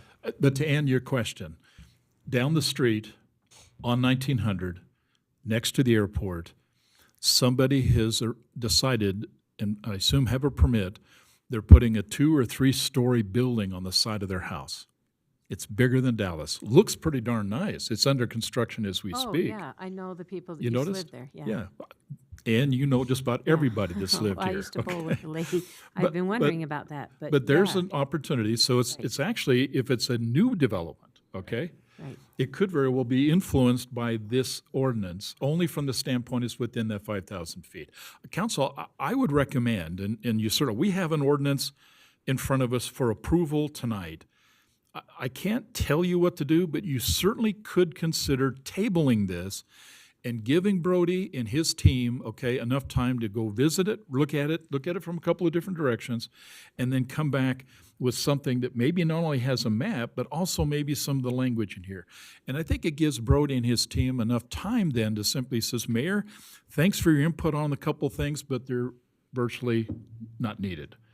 But the things that may be needed, okay, that could be added to help clarify ordinance to make it much more compatible, both for the developer as well as staff who have to implement this, that clarity would offer some value to a good ordinance. So, council, before I ask for a motion, give me your thoughts, and then I'll ask for a motion unless you have other comments you'd like to make. Well, I just still think it's silly, like that house on 1900, to go have them write down, by the way, it's going to be noisy, there's an airplane.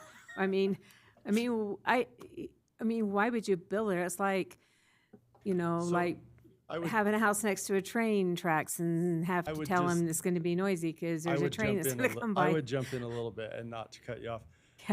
The harsh reality of this is that this statute is written for some of the airports that are close to raw land. Yeah, it have to They be. don't want a Ogden Airport situation, so they're trying to get ahead of it. Yeah. We're kind of in this tough spot where we have to comply with the law because of how it's written, but What happens?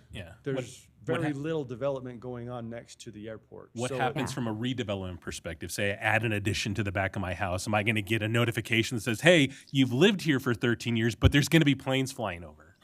Am I going to have to, as part of that too, Because a this- navigation easement? If they have to issue a building permit, if Then he we're- issues a building then- permit, Silly. then I we'll would give say it to you would be, silly. it has to follow the law. Okay. Well, then I think we you're- should table it and let Brody work on it some more. And Okay. bring it back. Sophie, you had a Well, and comment. I'm just thinking about how it's going to happen. Like, if we don't let them know that there's an airport in the area, can you imagine the outcome of that? There's a bigger airport that's a lot louder. I'm just going to throw that out there. Yeah. 'Cause, yeah, Hill so Air Force Base too. That's what scares me. You know what I mean? Because if there's a law, then we would have to. Yeah. We need to make it so that we can silly. comply with it. Yeah, is what I'm but asking. the chances of someone building and thinking there's a law that has to tell them that there's an airport by the house where they're building, just, I don't know. Okay, so here's what I heard. Matt, make sure I'm on target here, okay? What I heard was we ought to table it. I'll ask for a motion then to table ordinance 24-11 and ask for a vote on that. You okay? Okay. Right. Council, I heard the word table. Do I have a motion then to table ordinance 24-11 to consider an amendment to the Title 10 zoning regulation? Chapter 6 establishing that, the changes, and allow then staff to go ahead and make the final refinements. Okay, do I have a motion? I'll make the motion that we table ordinance number 24-11. Do I have to read all the rest of the stuff with it too? Okay. And to make the changes for Brody to work on it. Okay, I got a motion. Do I have a second? I'll second. Okay. Sophie, thank you. I got a second.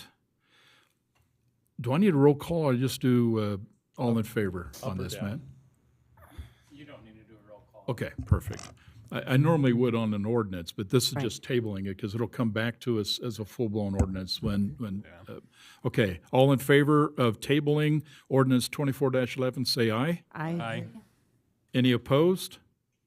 Hearing none, we'll table that. Brody, thank you. I know it's a lot of work, and I apologize.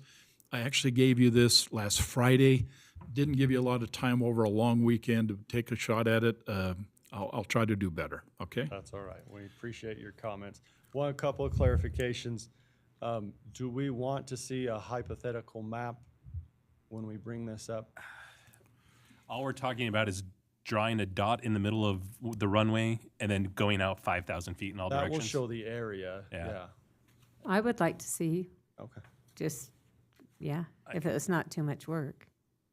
Well, I mean, we're gonna have to do it anyway. Okay. It's just Yeah, whether or not we do Yeah, it and I can twice. do it with Google Earth like really quick. Yeah, or it's this one. I just want to make sure you understand a little bit of the difference. Because it's based upon the direction of the runway, correct? Yeah. This okay. is, and I sent this to you. Yeah. This one basically gives all the color and makes reference to all of the information that Brody has in the ordinance. It talks about the different surfaces, how they go from, out 1 foot up, 20 feet out. I mean, they have some very interesting Well, things. and this he one's calls out. this is Hill, isn't it? Isn't that This where- is Hills. Okay, yeah, just for reference. Yeah. Okay. Okay? Cool. Thank you, Brody. Okay, we have some discussion items, council. Just like to get your thoughts on a couple of things, and if we can, get direction. I'd like to talk about a couple of things, then I'd like to get into the Connection newsletter.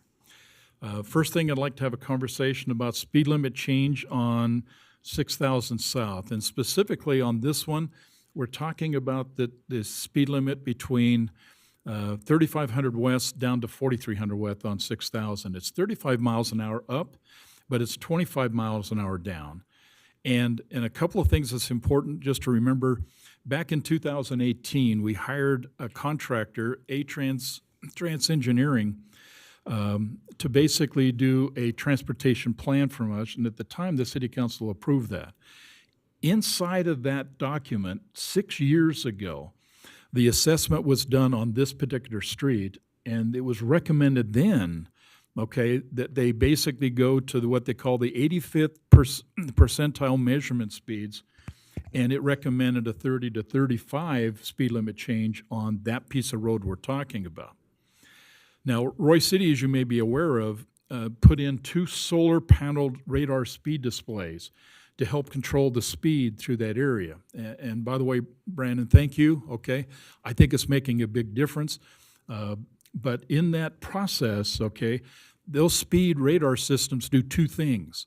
Not only do they basically tell the driver, the vehicle drivers, and anybody in there what their speed is, which is very helpful, and I still get compliments, Brandon, about the little smiley faces and the not smiley faces. That's interesting, okay?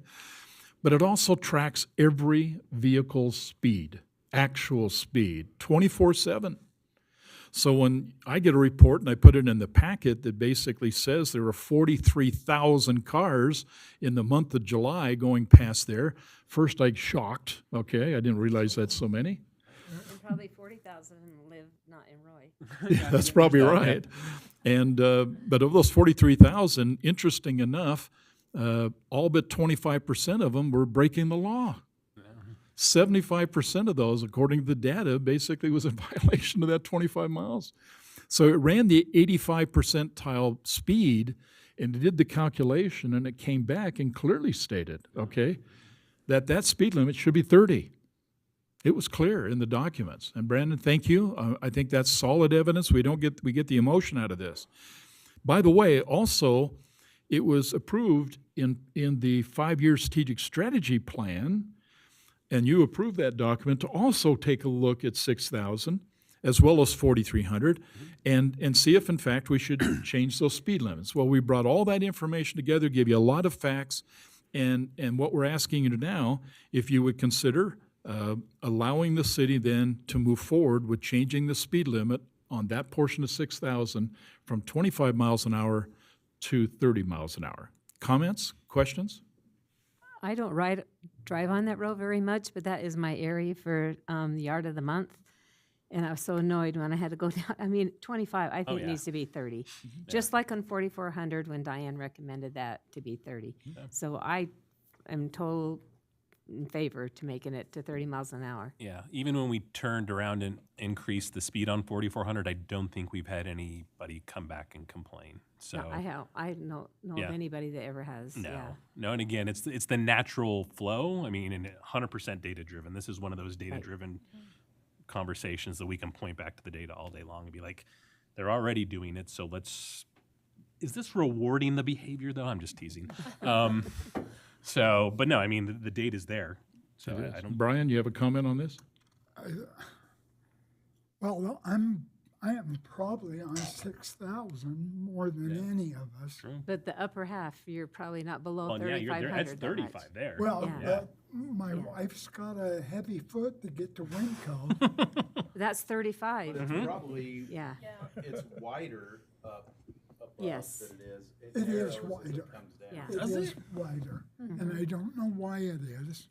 Part of that road on 6,000 that goes down is actually because we have a canal. That's true. And there's a fence along that canal that kind of pushes that. At some point in time, Brandon, I think we'll have to come in and get that widened because Brandon's team not only does well at the upper part of this conversation on that road, but they have to narrow that a little bit as they get by that canal, and then it widens open again, okay? So to fix that, we just make the improvements on the south side of that road next to the canal, and it would make it'd make it uniform and make it better. But you're right, there's a little pinch point right there. Well, and I'm pretty certain we were one of those 43,000 vehicles. So it makes sense to go up to 30, especially on that western half of the road. Sophie, your And I thoughts? would say 30, not 35, Right. but definitely 30. Yeah, and that's the thing is the transition from the 35 You okay down with to the that? 30. I think we're gonna get some blowback Uh-huh. by the people that live below 3,500, but. It's just your neighborhood, so. Well, and certainly there's always going to be people who are going to like it and people not liking it. The nice thing about it is, if the chief was to park a car, which he's done many times down there, it would certainly be a cash cow. If just 2 miles over, it'd be a cash cow because, as the documents say, 75% of the cars are breaking the law. But it also says in our plan, and I'll read it to you, it says speed analysis, and it's in there. You can read about. I took the information out. A speed analysis provides information on the existing speed limit and the measured 85th percentile speed along the road. Unless otherwise legislated, speed limits are typically based on the 85th percentile measured speed. Artificially reducing speed limits is not typically effective and leads to an inherent speeding concern. And so this is a pretty good corridor, but what's interesting is that everybody's violating it. And it doesn't necessarily need to be a violation if, in fact, the evidence is suggesting it probably should have been 30 in the first place. I'll make this point because I happen to live in that area. It was a Boy Scout who came to the city council 12, 15 years ago and asked a city council right here to change that from 35 miles an hour to 25. And the reason why is because on the south side of that road was a ditch. And this is kind of before we seen all that development, was a ditch, an open ditch. And his concern, which was compelling, this simply says he didn't want the cars rolling off into that ditch. The council, seeing a young man in uniform, making a pitch, said, okay, there wasn't hardly anybody on that road, not a big deal. Today, we got 43,000 cars a month on that road and building. It might be a good idea we get ourselves to where it should be. So if you're okay with that, I think I heard, Matt, a majority of the city council to go ahead and move forward with the 30 miles an hour, okay? Next one. Is that on both roads? Well, we're going to talk about, I have to separate these into two discussions. Let's talk about that without all that same detail about 4300 West. Now, 4300 West, as you may know, comes from Clinton, and from Clinton's side, it's 30 miles an hour, goes right through Roy at 25 miles an hour, and goes out of Roy on the north to West Haven at 30 miles an hour. And so we have basically just condensed, okay, that speed through there. Now, what's surprising, and I certainly don't want to make you feel uncomfortable, but there are 73,000 cars a month on 4300. It's becoming a freeway down there, okay? Now, I can't change people's driving habits, but I can certainly suggest to you this, and this is important to understand. There is a plan in motion, and you've heard me say it, to widen 3500. I think there'll be a lot of relief taken off of 4300 and certainly 3100 once we get 5 lanes on 3500 West. We will see that, okay, before the end of the decade. That's the plan. But we've done a lot of things, okay, with that particular road recently to provide protection. But as it states in the document I gave you, and Brandon, thank you, okay, your data was absolutely clear. It's also recommended, both in the transportation plan 6 years ago, as well as the data you have in front of you, to change that one to 30 miles an hour for all the same reasons. What I'm asking, would you be okay if the city makes the adjustments and change the speed limit on 4300 West from 25 to 30 miles an hour? But isn't that, you're talking about from 6,000 to 5,500? I'm talking about entire corridor. 4,300 all the way from border to border. Yep. Sunset to West Haven, upping it to 30. Clinton. Or Clinton, or sorry, Clinton to Clinton. Go ahead, Brent. Go ahead. Well, the one by Emma Russell Park, so that's 25. Yes. Isn't there a lot of kids that just cross right there? Isn't that where we put up That's a where we just, crossing yeah, and- we put in all the crossing guard, the. But the crossing mechanisms, the flashing beacons And are that's all what we're in basing there? the decision off of, is we gathered the data from Yeah. those. Yeah. Yeah, I don't travel on that road enough to make a great recommendation for that. I just think with kids crossing there a lot, but if there are flashers there, I don't know. 43 cuts past the park, and that's the difference between the two. Okay. So I would. And I all those would kids not that be- cross right there, that, I I don't would know. not be in I don't know, favor of Joe and Sophie, raising you the live down speed there limit. closer. It's and painful walk- to do 25, but there is a lot of kids. Yeah. There's a lot of kids. I see that. Well, Just an Oh. opinion. But you have an opinion. That's why we're here. We need a conversation. And we are putting a roundabout down there on 6,043. 6,043, well, 3,100 first. is- But long-term wise. right, Yes, there's, in the transportation The plan, as well as the transportation planning that's been put, the grants have been submitted, to basically put either a roundabout, which is what's currently being considered, but the transportation said that could be a light. It can be one or the other, at the 4,300 and 6,000 intersection. I just know all those kids up around Joe's neighborhood, Pusey, and their kids walk to Freedom now. Yeah. And so they cut down through that way. And so if it was my kids, I don't know, I wouldn't want it to be higher than 25. That's just my opinion, so. Do we Well, have a then let me- study right go now? ahead. Have we done anything that shows the average speed on that Yeah, road? that's what the signs are. In The report you have that I sent you, it's in the packet, basically clearly shows what all the speeds have been on an average. Yeah. And how many cars are traveling through there. Is this one higher because of the I think it's just. border to border? Like, Well, everybody's shows trying to only get where- off 3,500, so they're all going the back way. Yeah. yeah, On Well, 40. yeah. And in this case, That's it was correct. It was even higher. It was 32 point something. Yes, So it's 2 miles an hour higher faster than what we're recommending. Yeah. But And to I your don't know if question the- is, it only looks at the radar display units that are sitting right there by Emma Russell. So we're making the assumption that For the north whole- of there on 43 would probably be also, if we put radar detections in there, would be the same. At least the transportation plan documents suggested, even on the north end, that be 35 miles an hour. Okay, and so you've got the North Davis corridor, It's coming down there. and then that comes through there. I think That's correct. It's just Because gonna you get can go on faster. 4,300 all the way through down into Clinton through 3000 and get all the way to the North Davis corridor on that road. And interesting enough, a lot of people are taking it because of the construction that's taking place on 3500, or more importantly in Davis County on 2000. It just beats cars up going past there. And so what they're doing is simply says, I'm not going to take 3500 and 2000 road to get where I need to get to 193, so I can cut down to the the Davis West Davis corridor freeway.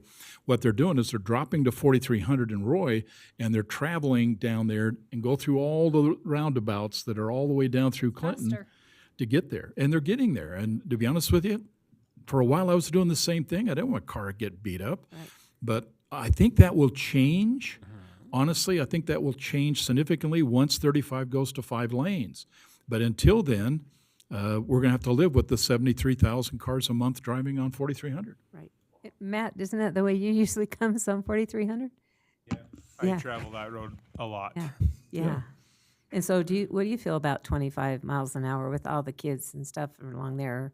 Do you know, I don't see the speed actually changing from going from Clinton, and my parents live in West Haven, right on that road as well. You don't really see a whole lot of fluctuation from going Clinton, Roy to West Haven. They still stay going that same amount, about 32 miles an hour, right? Yeah. To be quite honest. Because most people, when it says 25, most people go They're 30 gonna go anyway. 32. They go so what if you they feel change it to 30, comfortable. they're going to all go 35. And I think that's when That's the engineer just- was really yeah. talking about it, that's what they suggest in all traffic patterns. People travel at the rate that they feel safe on average. You're always going to have those outliers. But I don't see a big change. Like when I hit the Roy border, people don't push on their brake. They Right. continue to go. And when I go to my parents' house, same thing. Right. I'll tell you that my parents also have the same racers going 50 just as well. When you're looking at the high on this, you got a 62 mile an hour person. I think changing that from 25 to 30 isn't going to change that behavior. Right. It's going to stay consistent. Well, I think until we do finish 3,500 and not have as much traffic on 4,300, I just think we should leave it at 25 miles an hour, in my opinion. But the premise of your position primarily is because it's by Emma Russell Park. Right. Okay, so what's your thoughts in terms of going from 5,500 north all the way up to 4,800? There's certainly no park up there per se, Mike Emma Russell. So would you consider then maybe what we can do is we can move it 30 miles an hour as we go north from 5,500 and leave it 25 miles an hour from 55 down to the Clinton border, and until such time we see a reduction in the number of cars through there? I would be okay with that. I don't know if anybody will pay attention to the changes of the signs, but yeah. I'd be curious to hear what I the would- chief has to say about that. Yeah. I don't know. What do you think? Yeah. Okay, so my official stance is this is a policy decision that you're going to have to make. Got it. But as I listen to the discussion, there's a lot of moving parts to this. One, if you don't change the speed limit, you're still not going to change behavior. Right. The 85th percentile will still be 30 miles an hour. I understand the concerns with the park. That crosswalk at Emma Russell is more visible, and that road is wider than 44, which you did change to 30 miles an hour. Now, in the event the park is busy and people are parked on the side of the road, the prevailing theory is drivers will actually slow down if that roadway is narrowed because of pedestrian and vehicle traffic on the side of the road. So the assumption is they're automatically going to slow down because there's a bigger threat to them as they're driving through the area if the area is congested. If you change the speed limit to 30 miles an hour, I don't see it changing the behavior that we're already seeing. Okay. That's kind of what I thought. Well, Okay. I really don't like Sophie, the go ahead. 25 and then going to 30. I'd rather it be, if we're going to consistent. be consistent, yeah, I don't want to drive on it. And- And I drive it on it all the time. I don't want to say, oh, right here on this 200 feet is 25. But as soon as I pass, well, and so people I'd rather probably say, wouldn't notice it anyway, and they probably still yeah, just go I'd rather 30. say either all or nothing on it. Randy? I'm an all or nothing. The data backs it, so it's a Yeah. data-driven decision. Okay. Brian? It's our park, it's our kids. I say leave it alone. Okay, leave it 25. Joe? What's your thoughts, Joe? Well, I am concerned about the park, but Chief did give a pretty good explanation of it.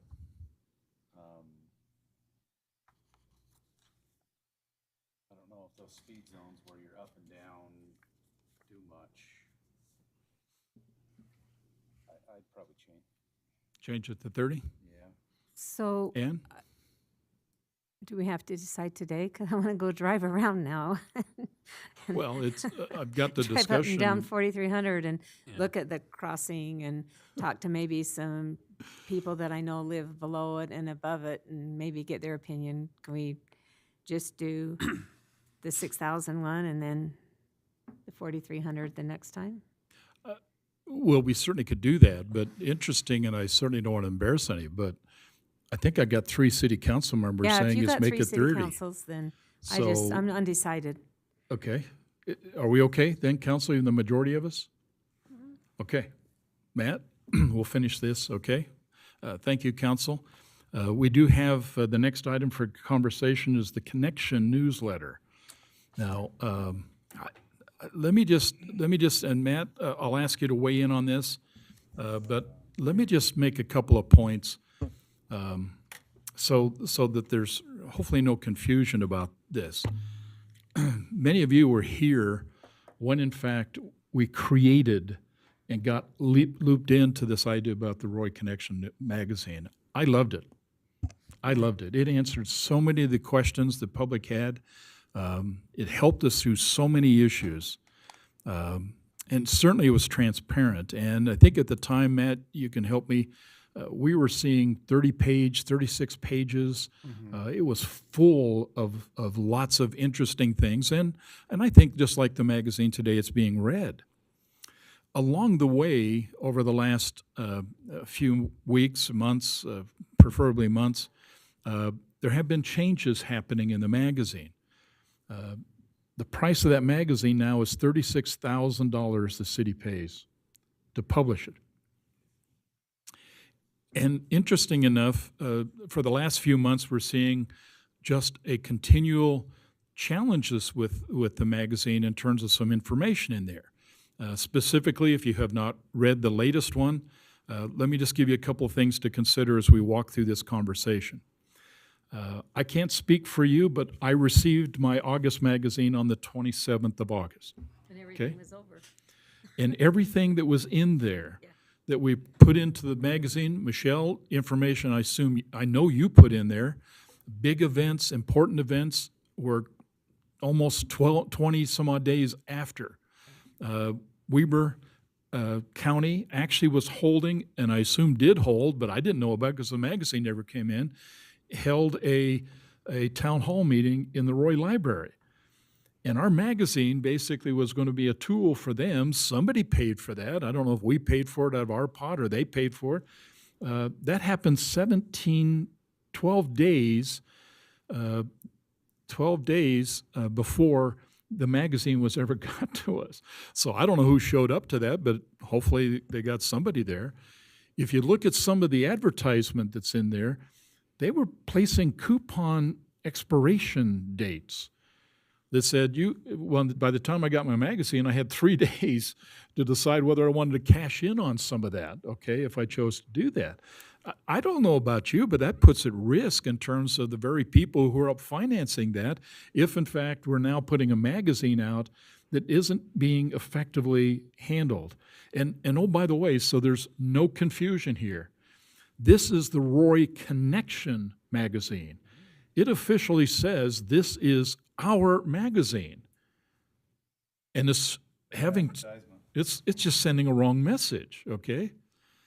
So we have some choices, and I think the point paper I put in there, I give you some issues that we got, but in the spirit of maybe we need to look at something else, we need that decision this month. We have got to have a decision. If we continue and says, let's just go for a little while longer, we can't bridge this again unless there is an issue with a violation of the agreement We can't make a change on this magazine for 12 months. It's now or never. Now, there may be some evidence. The fact is that some of the things that are in here that's happening, this in real life, is in violation of the agreement that I showed you, okay? We can have that argument. But I'm just concerned right now is that if we decide we think we ought to move in a different direction and try to save some money and maybe improve the quality of the messaging we're getting out, then I would suggest to you is I think the city has an alternative.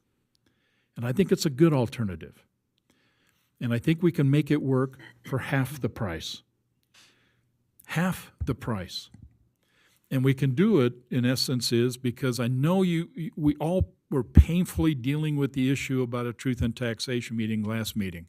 And the requirement we had to basically come up and basically increase the property tax. I know that was painful on me. It was certainly painful on each of you. But we kind of talked about, and I think we heard from the people that says, council, staff, we need to look at ways by which we can reduce spending.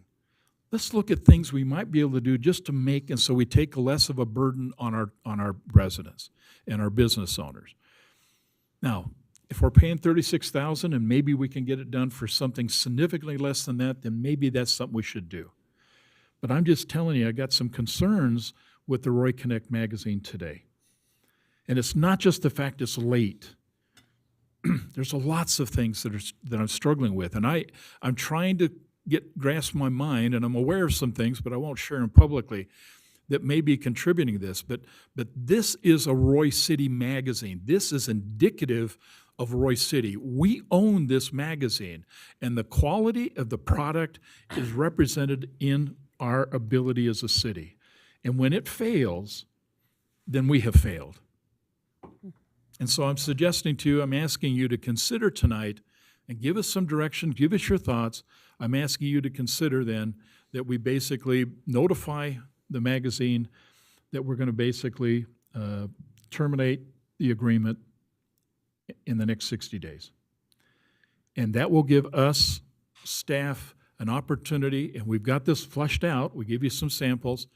We'll flesh out a much less expensive alternative that will be just as effective and certainly more as timing that help us to move forward. And by the way, save some real no-kidding money. Okay? Now, that's what's on the table. It was in the document I sent you. Let's have some comments. Council? I am totally for not renewing our contract with them. I think the quality of the magazine, I mean, it used to be nicer paper, the cover was nicer. And when I read it, I laughed when I saw everything they had in there was already outdated. And so, and I know Brittany got phone calls from people complaining like, nice connection. I mean, I don't think we're connected at all right now.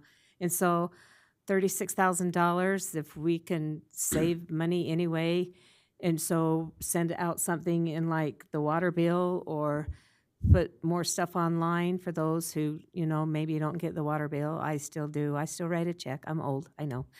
But I don't think it's worth $36,000. I think the quality of it's gone, and I don't think the information, it's just not as nice a magazine as it used to be. And so I would totally cancel our contract with it if it was up to me. Joe, But- your thoughts? I agree, 100%. Brian, your thoughts? Well, I'm an old deadline guy, and they're not making deadline. No. And it is a reflection on us. I mean, your column was wonderful on the truth and taxation hearing, but nobody got to Yeah. make use of it. And, By the way, Brian, I heard that many times. They were upset with me, and I said, oh, wow. Yeah. But yes, please continue. No, I just, news, the term news comes from north, east, west, south. That's where it originated, news, across the board. And we're not hitting any of those directions with this. Yeah. So no, I say Right. X the contract and let's look for a better way to converse with the public. Right. Randy? I'm a no vote, and I say the people that are still, sorry, and I know you still get a paper copy, but anybody that's do. still getting a paper copy of their bill, if they want the pretty color printed, paper, we should charge them $0.25 just to offset our costs. Turn it into a revenue neutral or a slight revenue making opportunity for us. Just, again, we're Roy City Corporation fundamentally. Let's run it like a business. But there's a lot of, I know. I'm going to eventually just not get that, but there's a lot of older citizens that don't have internet, don't have computer. Sure. And so, and are on a budget, and I don't think they should really be charged $0.25. That's just. Well, and what we'd like to do, Ann, to your point, and Right. Randy, to your point, Right. We'd like to come in with a real good solution. Yeah. Now, we got 60 days. If you will go ahead and allow us to move, well, let me first do this. Sophie, comments, your thoughts first. Just when I opened it up and it went from 30 pages to 14, I was a little bit hurt. Like, it just doesn't give any information. There wasn't the sit and flip through, and it was like, oh, that's it. So my other concern with going into something else, though, is to make sure we're filling it, because that is so many ads. I think if we did more of a newsletter type, it would be just our information with no ads, no. Coupons, There's nothing to pay for it. But at the same time, so do we lose money when we do that and not have any ads? But as well, I like the digital copy, so I would love to get. You've got to make it an easy way to get a digital copy. And I know we have social media but I don't want us to have to sit there and go through email after email of people wanting. I don't know how you go about that. Well, let me offer this. We think we'd like to create a solution and bring that back to the council for your final approval. But Matt, maybe you can touch base on some of the things we're exploring right now. Yeah, for sure. A couple of different scenarios that we have for you.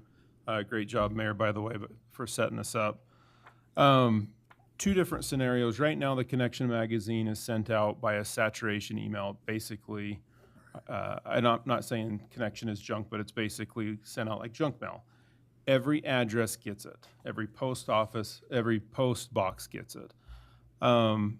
The advantage to that is that if you're not receiving a utility bill, you're still going to get it, because businesses are going to get it, trailer homes are going to get it, apartment buildings are going to get it if you have a Roy City mailing address. That saturation email, or that saturation mail, is actually about $3,000. That's what we're paying now. Plus, you would have to pay for the printing cost as well. So that printing cost is pretty equivalent to that saturation cost as well, making the total cost about $5,000 a month. So increasing it $2,000. The other way that we thought about doing it is we use the data center to print all of our utility bills. Right now, you can put so many papers into your the envelope and not change the fee. So we wouldn't have to be paying an additional postage fee for sending it out. The major con is that if you live in an apartment building or something like that, you're not going to receive it. Or you're not going to receive a paper bill or a paper copy of the newsletter if you're not receiving the newsletter, like Randy was suggesting.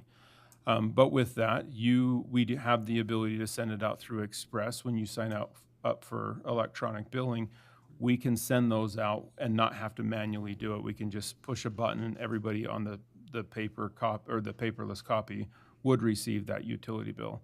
We could have another system if we want to send it out electronically or put it on our website for the other people. I know there is going to be some people. I remember when we first started the Connection, there was some trailer parks that weren't getting it. And I remember talking to residents about trying to figure out why they weren't. But so I know there is some hiccups, but the cost-wise, you're only going to be about $1,700 a month just to print those and put it in the utility bill. So that would obviously save quite a bit of money. Well, and I bet you half the people, like my kids, I'd say something about Connection magazine. They're like, we just throw it in the garbage. There's so many people that didn't even look at it and we get money from those ads, or was that Connection Magazine got the money from those ads? No, the Connection would basically fund the magazine with those ads. So, Essentially, like the $3,000 was just paying for that postage. I think what we heard here is to go ahead and we'll move forward, okay, by terminating the contract and then come back to the council with an alternative that probably, and certainly an opportunity for us to explore options. So I think that's the direction we're going to go. right. So Matt, let's go ahead and finish, okay, that process and make the notifications, okay? Thank you, council. Now we have the city manager and council report. Matt, if you'd like to lead us off on this. Yes. Let me get back up to that part.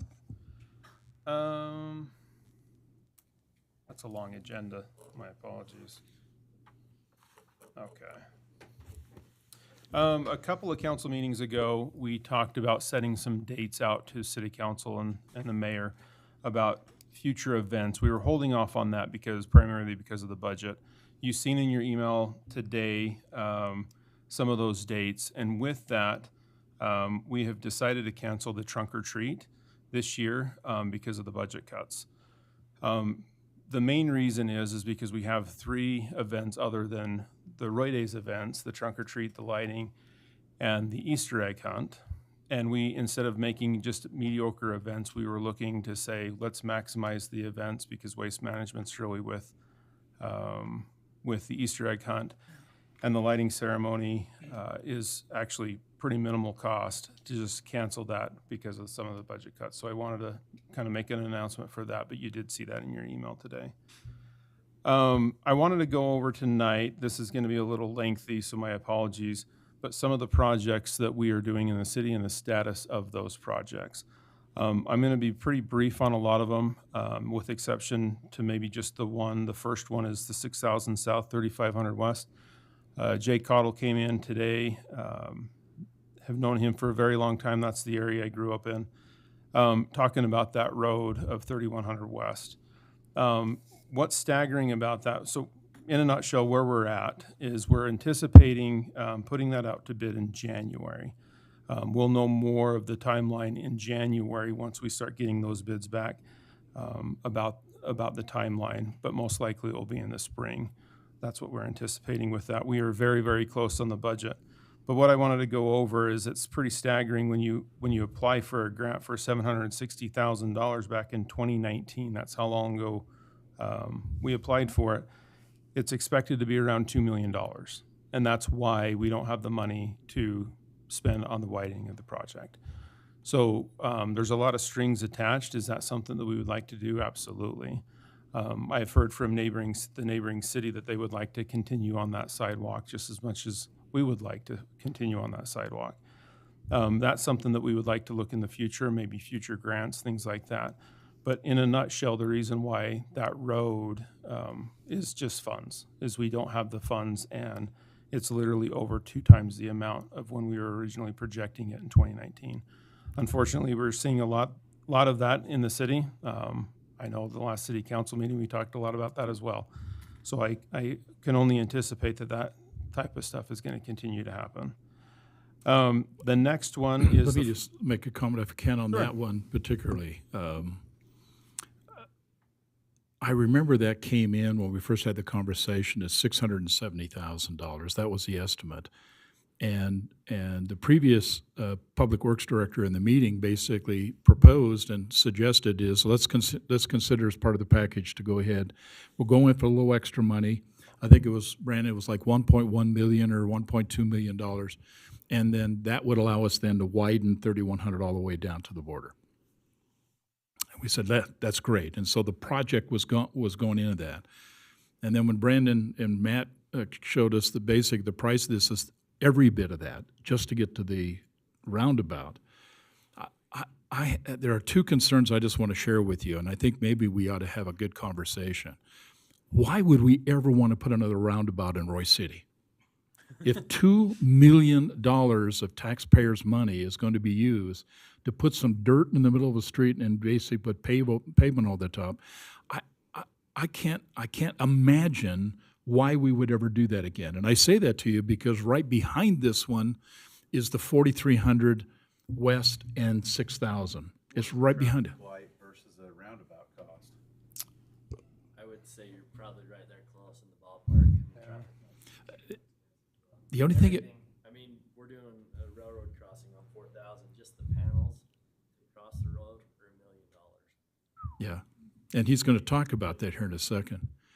I'm just asking the hard question would be, and I don't want to make this be flip, but I'm telling you, unless there's some golden calf that's sitting in the middle of that roundabout, I'm trying to get my head around $2 million of basically concrete and dirt.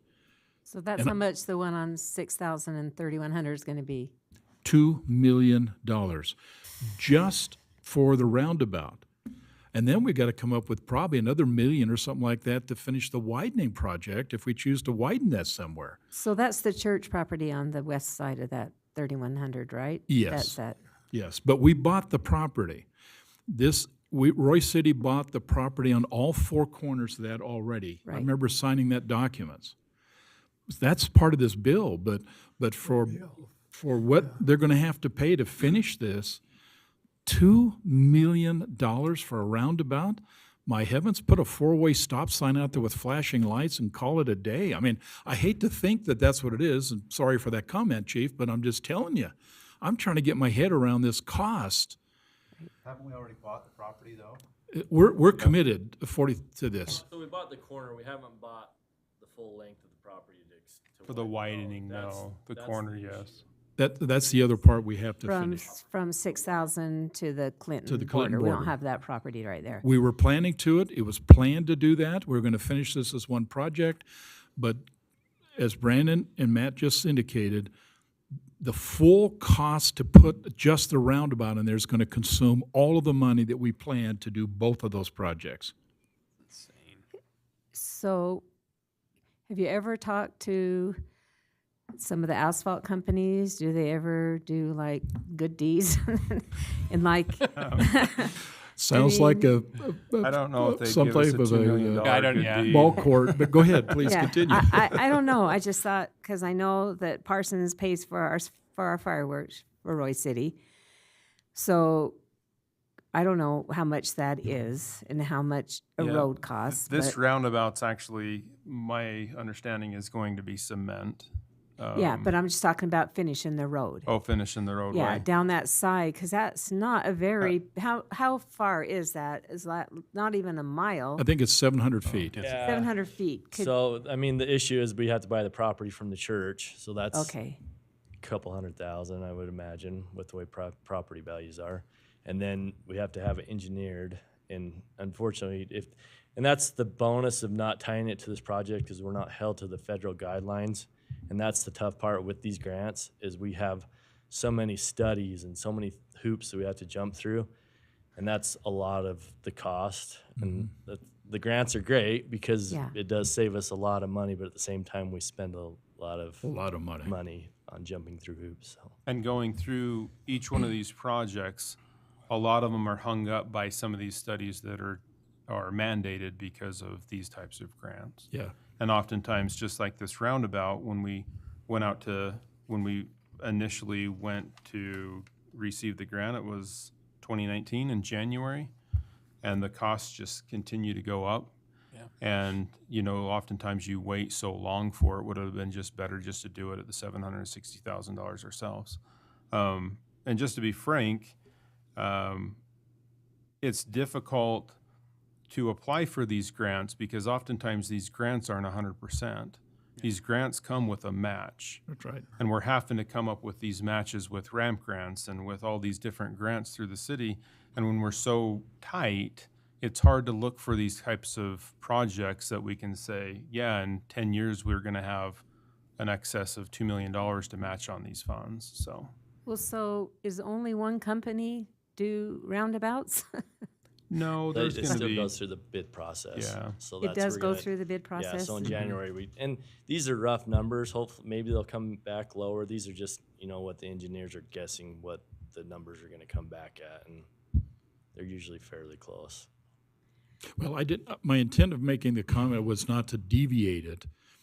We still haven't addressed the issue in terms of the speeders that go past there. That's still a problem. Right. It's just a very short road.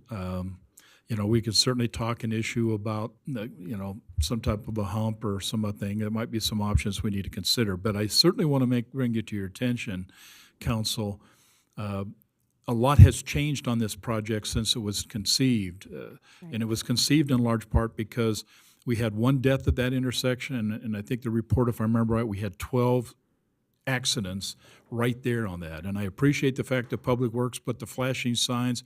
I appreciate you put little signs that says, hey, this is not a four-way stop. You did a few things, and hopefully it reduced some of the wreckage we were seeing there. But bottom line is, to put a roundabout in Roy City today costing $2 million, I think we need to rethink, how we basically go at roundabouts. And we got another one right behind that. And I'm going to ask you, and I'll work this a little bit with Matt and Brandon, but I'm going to ask you if we can find an alternative than spending $2 million on a roundabout on 4300 West and 6000, we ought to be coming in with a better solution that's less expensive if there's a way to do that. So, But the one on 6,000 and 3,100, we're getting that one for sure. we have no choice. Yeah. We're too far along. The grants have been approved. We bought the land. It's going to happen. It's just Right, and that lady that lives on the northwest corners had her fence taken down Many several times. Yeah, so Yeah. that needs to be there, so. needs to be fixed, and we'll fix it. Brody's team, Matt, you guys will fix it. But I think before we fix another street, we ought to have a serious conversation about, is it worth $2 million? Is there a better way? Yeah, how many yards of cement is a roundabout? Just kind of curiosity. A lot. So that's, in fact, we wanted, and that's the tough part about roundabouts is nobody's putting them in asphalt anymore because when they go around the corner, they slope the asphalt, and so we actually want to convert some of ours to concrete, and we're talking $500,000 just to cement them. How many $1 million in cement? $500,000, $500,000. 500,000. Holy cow. Yeah, because you got to have 8 inches of cement and rebar, and I mean, bet you I have some connections in cement. Maybe I could get some of that donated. Yeah. No, I would guess it's a few hundred yards of cement. Okay, 200 yards of cement? Okay. At least. I'll look into it. Thank you, Brandon. I'm sorry, Matt, go ahead and continue. All right, next project, you've probably heard about this one, is the 4800 South Layton Canal project. This is down by Bridge Elementary School. We're under contract for the environmental study down there. We have a meeting in September, so we don't currently know the schedule on the environmental study yet. 3100 South, or 3100 West Sidewalk project. This is the fill in the gaps from 4800 South to 6000 South. Currently, we're using the funding to complete the design and acquire the right-of-way on that. We're really underfunded on this project. We do have a meeting on September 5th, just in 2 days, to see if we can get more money from WACOG out of this. If it's not approved, then we can submit another application to WFRC this winter. The 4300 West project, that's curb, gutter, and sidewalk. 5500 South to 4800 South. There's a couple of property owners that are unwilling to work with us on the sale of their property. So we're planning to, Wasatch Civil plans to put the project out to bid by September. But there's going to be still some gaps along there because the property owners, the only way of getting around that is an eminent domain, and we're not willing to do that. On 4300 West. So the 5500 South Sidewalk project, this is 5500 South near 3925 West. The design is complete. However, we've been waiting on CenturyLink to relocate their fiber optics through that. We're continuing to push them to do that. But we cannot move forward until they move their fiber optics. And then, last but not least, Brandon did talk a little bit about this, but the 4000 South, the pedestrian crossing, that's going over the railroad tracks. We're anticipating this project to go out to bid in February. The budget is very close. We're probably going to have to make some alterations to the project because it's underfunded as well. So that's the projects. Any questions for Brandon or I? Okay. I would like to thank Aquatic Center staff. As you know, they closed down the Aquatic Center. We have a couple of projects there this winter of replacing the toy feature down there and the pool liner. But big thank you to Aquatic Center staff for the great year. September 11th is coming up. If you would like to join the fire department, I believe it starts at like 5 o'clock in the morning at EOS. You can run some stairs. But there's a big event out in the front of the fire station. Please come early if you would like to attend. It's at 6:46 a.m. and there's a memorial out there. And last but not least, the complex plaque did come in. It's over the complex building. So, Okay. thanks. Thanks, Matt. Council, you have any other thoughts before I mention a couple? I have, the video tower down in the Aquatic Center, is that almost done? And how much are we gonna get a month from that? We're actually already receiving the money from that. Okay. So the first, right when they started breaking ground, we're already receiving that. I think it's $2,200 a month or something like that. And I don't have an estimated time of when they'd get done though. And then, so, like that gentleman said, when that road gets blocked off going into the complex, I mean, we have football games that they cross in front of the seminary along that road and go into all those parking lots, especially homecoming and big rival games. Well, twice, two of my family members, because someone had brought up before that we needed to have something there for kids crossing, but when I go every morning, cars always stop. But two of my family members have almost got hit because they park in that farther parking lot just to avoid traffic, and one car will stop and then the other car won't. And my kids are like, geez, we've almost been killed walking after a football game. So I don't know if there's anything that we could do, if we have a policeman there after those really crowded games, which with a flashlight or helping stop for pedestrians, because there's so many people. And we play Clearfield this week. That won't be quite as crowded. And then, but homecoming September 27th. And I know all these classes that are coming and bringing, to homecoming. And I just didn't know if there's anything we could do for the safety of the pedestrians that cross right there to get back over into that neighborhood. So I didn't know if there was anything to do. I just told my family I'd ask because my daughter almost got hit and my son and his family almost got hit crossing right there. So.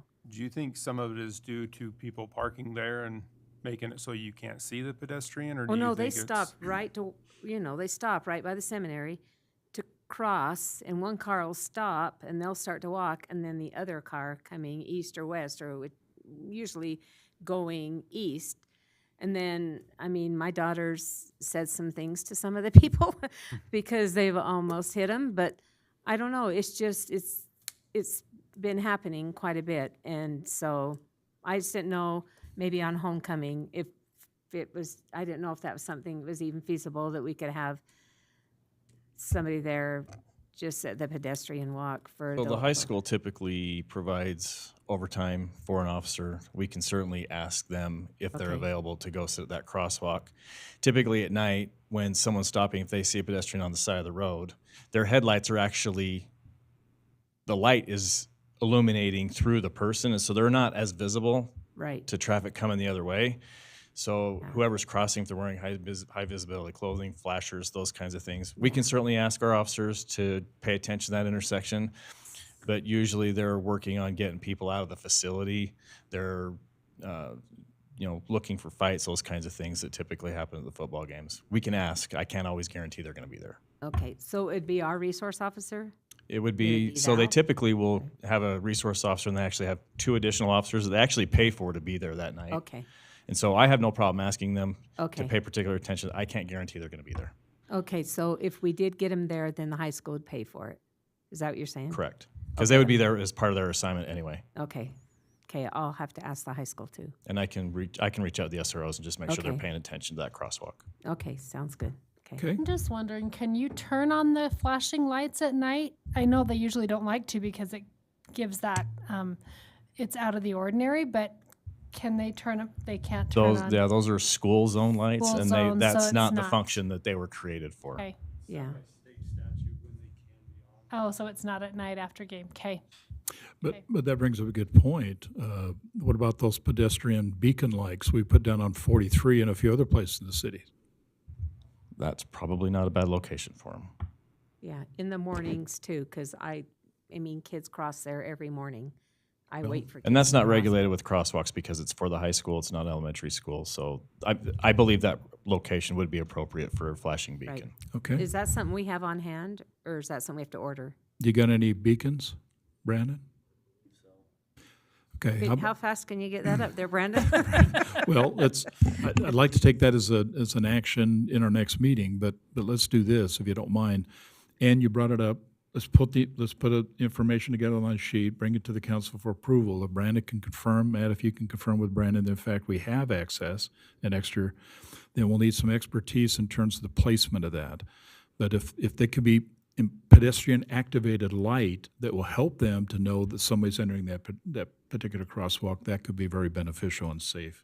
And then it may not necessarily need the requirements of having a full-time officer at that location. Right, because especially when daylight savings starts, then it's dark when those kids cross that in Yeah. the morning. Yeah. And so, And particularly at games that are going to be playing, getting Right. them across to that dark, that Yeah. line. Okay. right.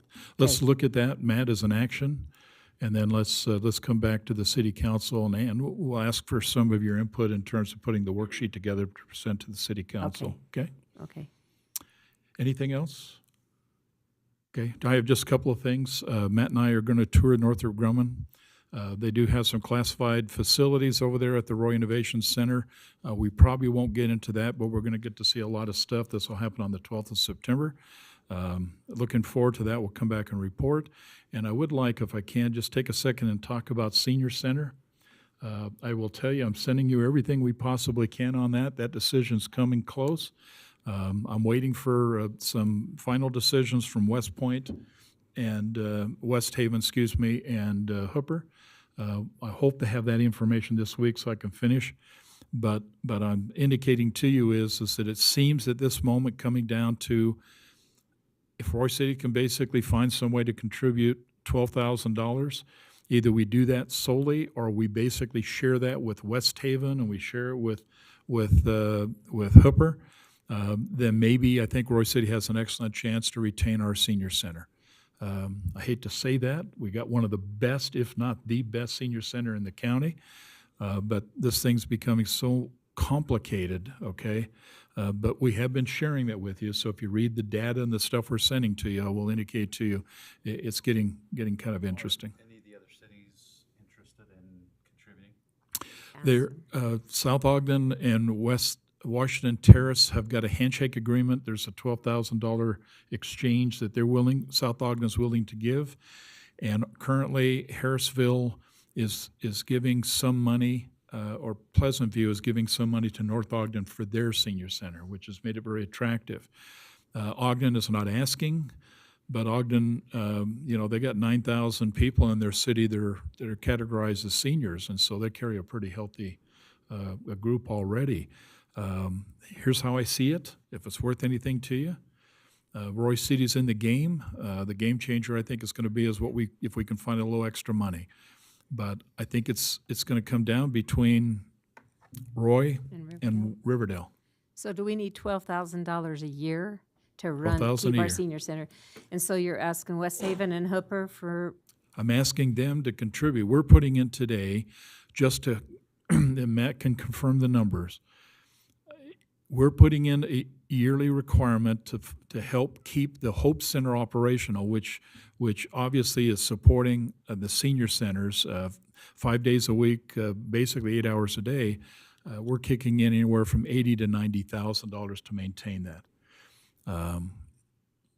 and it's free. We pay for everything. The only thing that Weber Human Services is required to pay is the employees, and they do all the programming. We take care of everything else. Brandon, your team has gone in and built, covers over there, fixed the equipment. We replaced equipment inside. If there needs to be snow plowed, we plow it. We do everything, okay, to maintain so they got a free bill.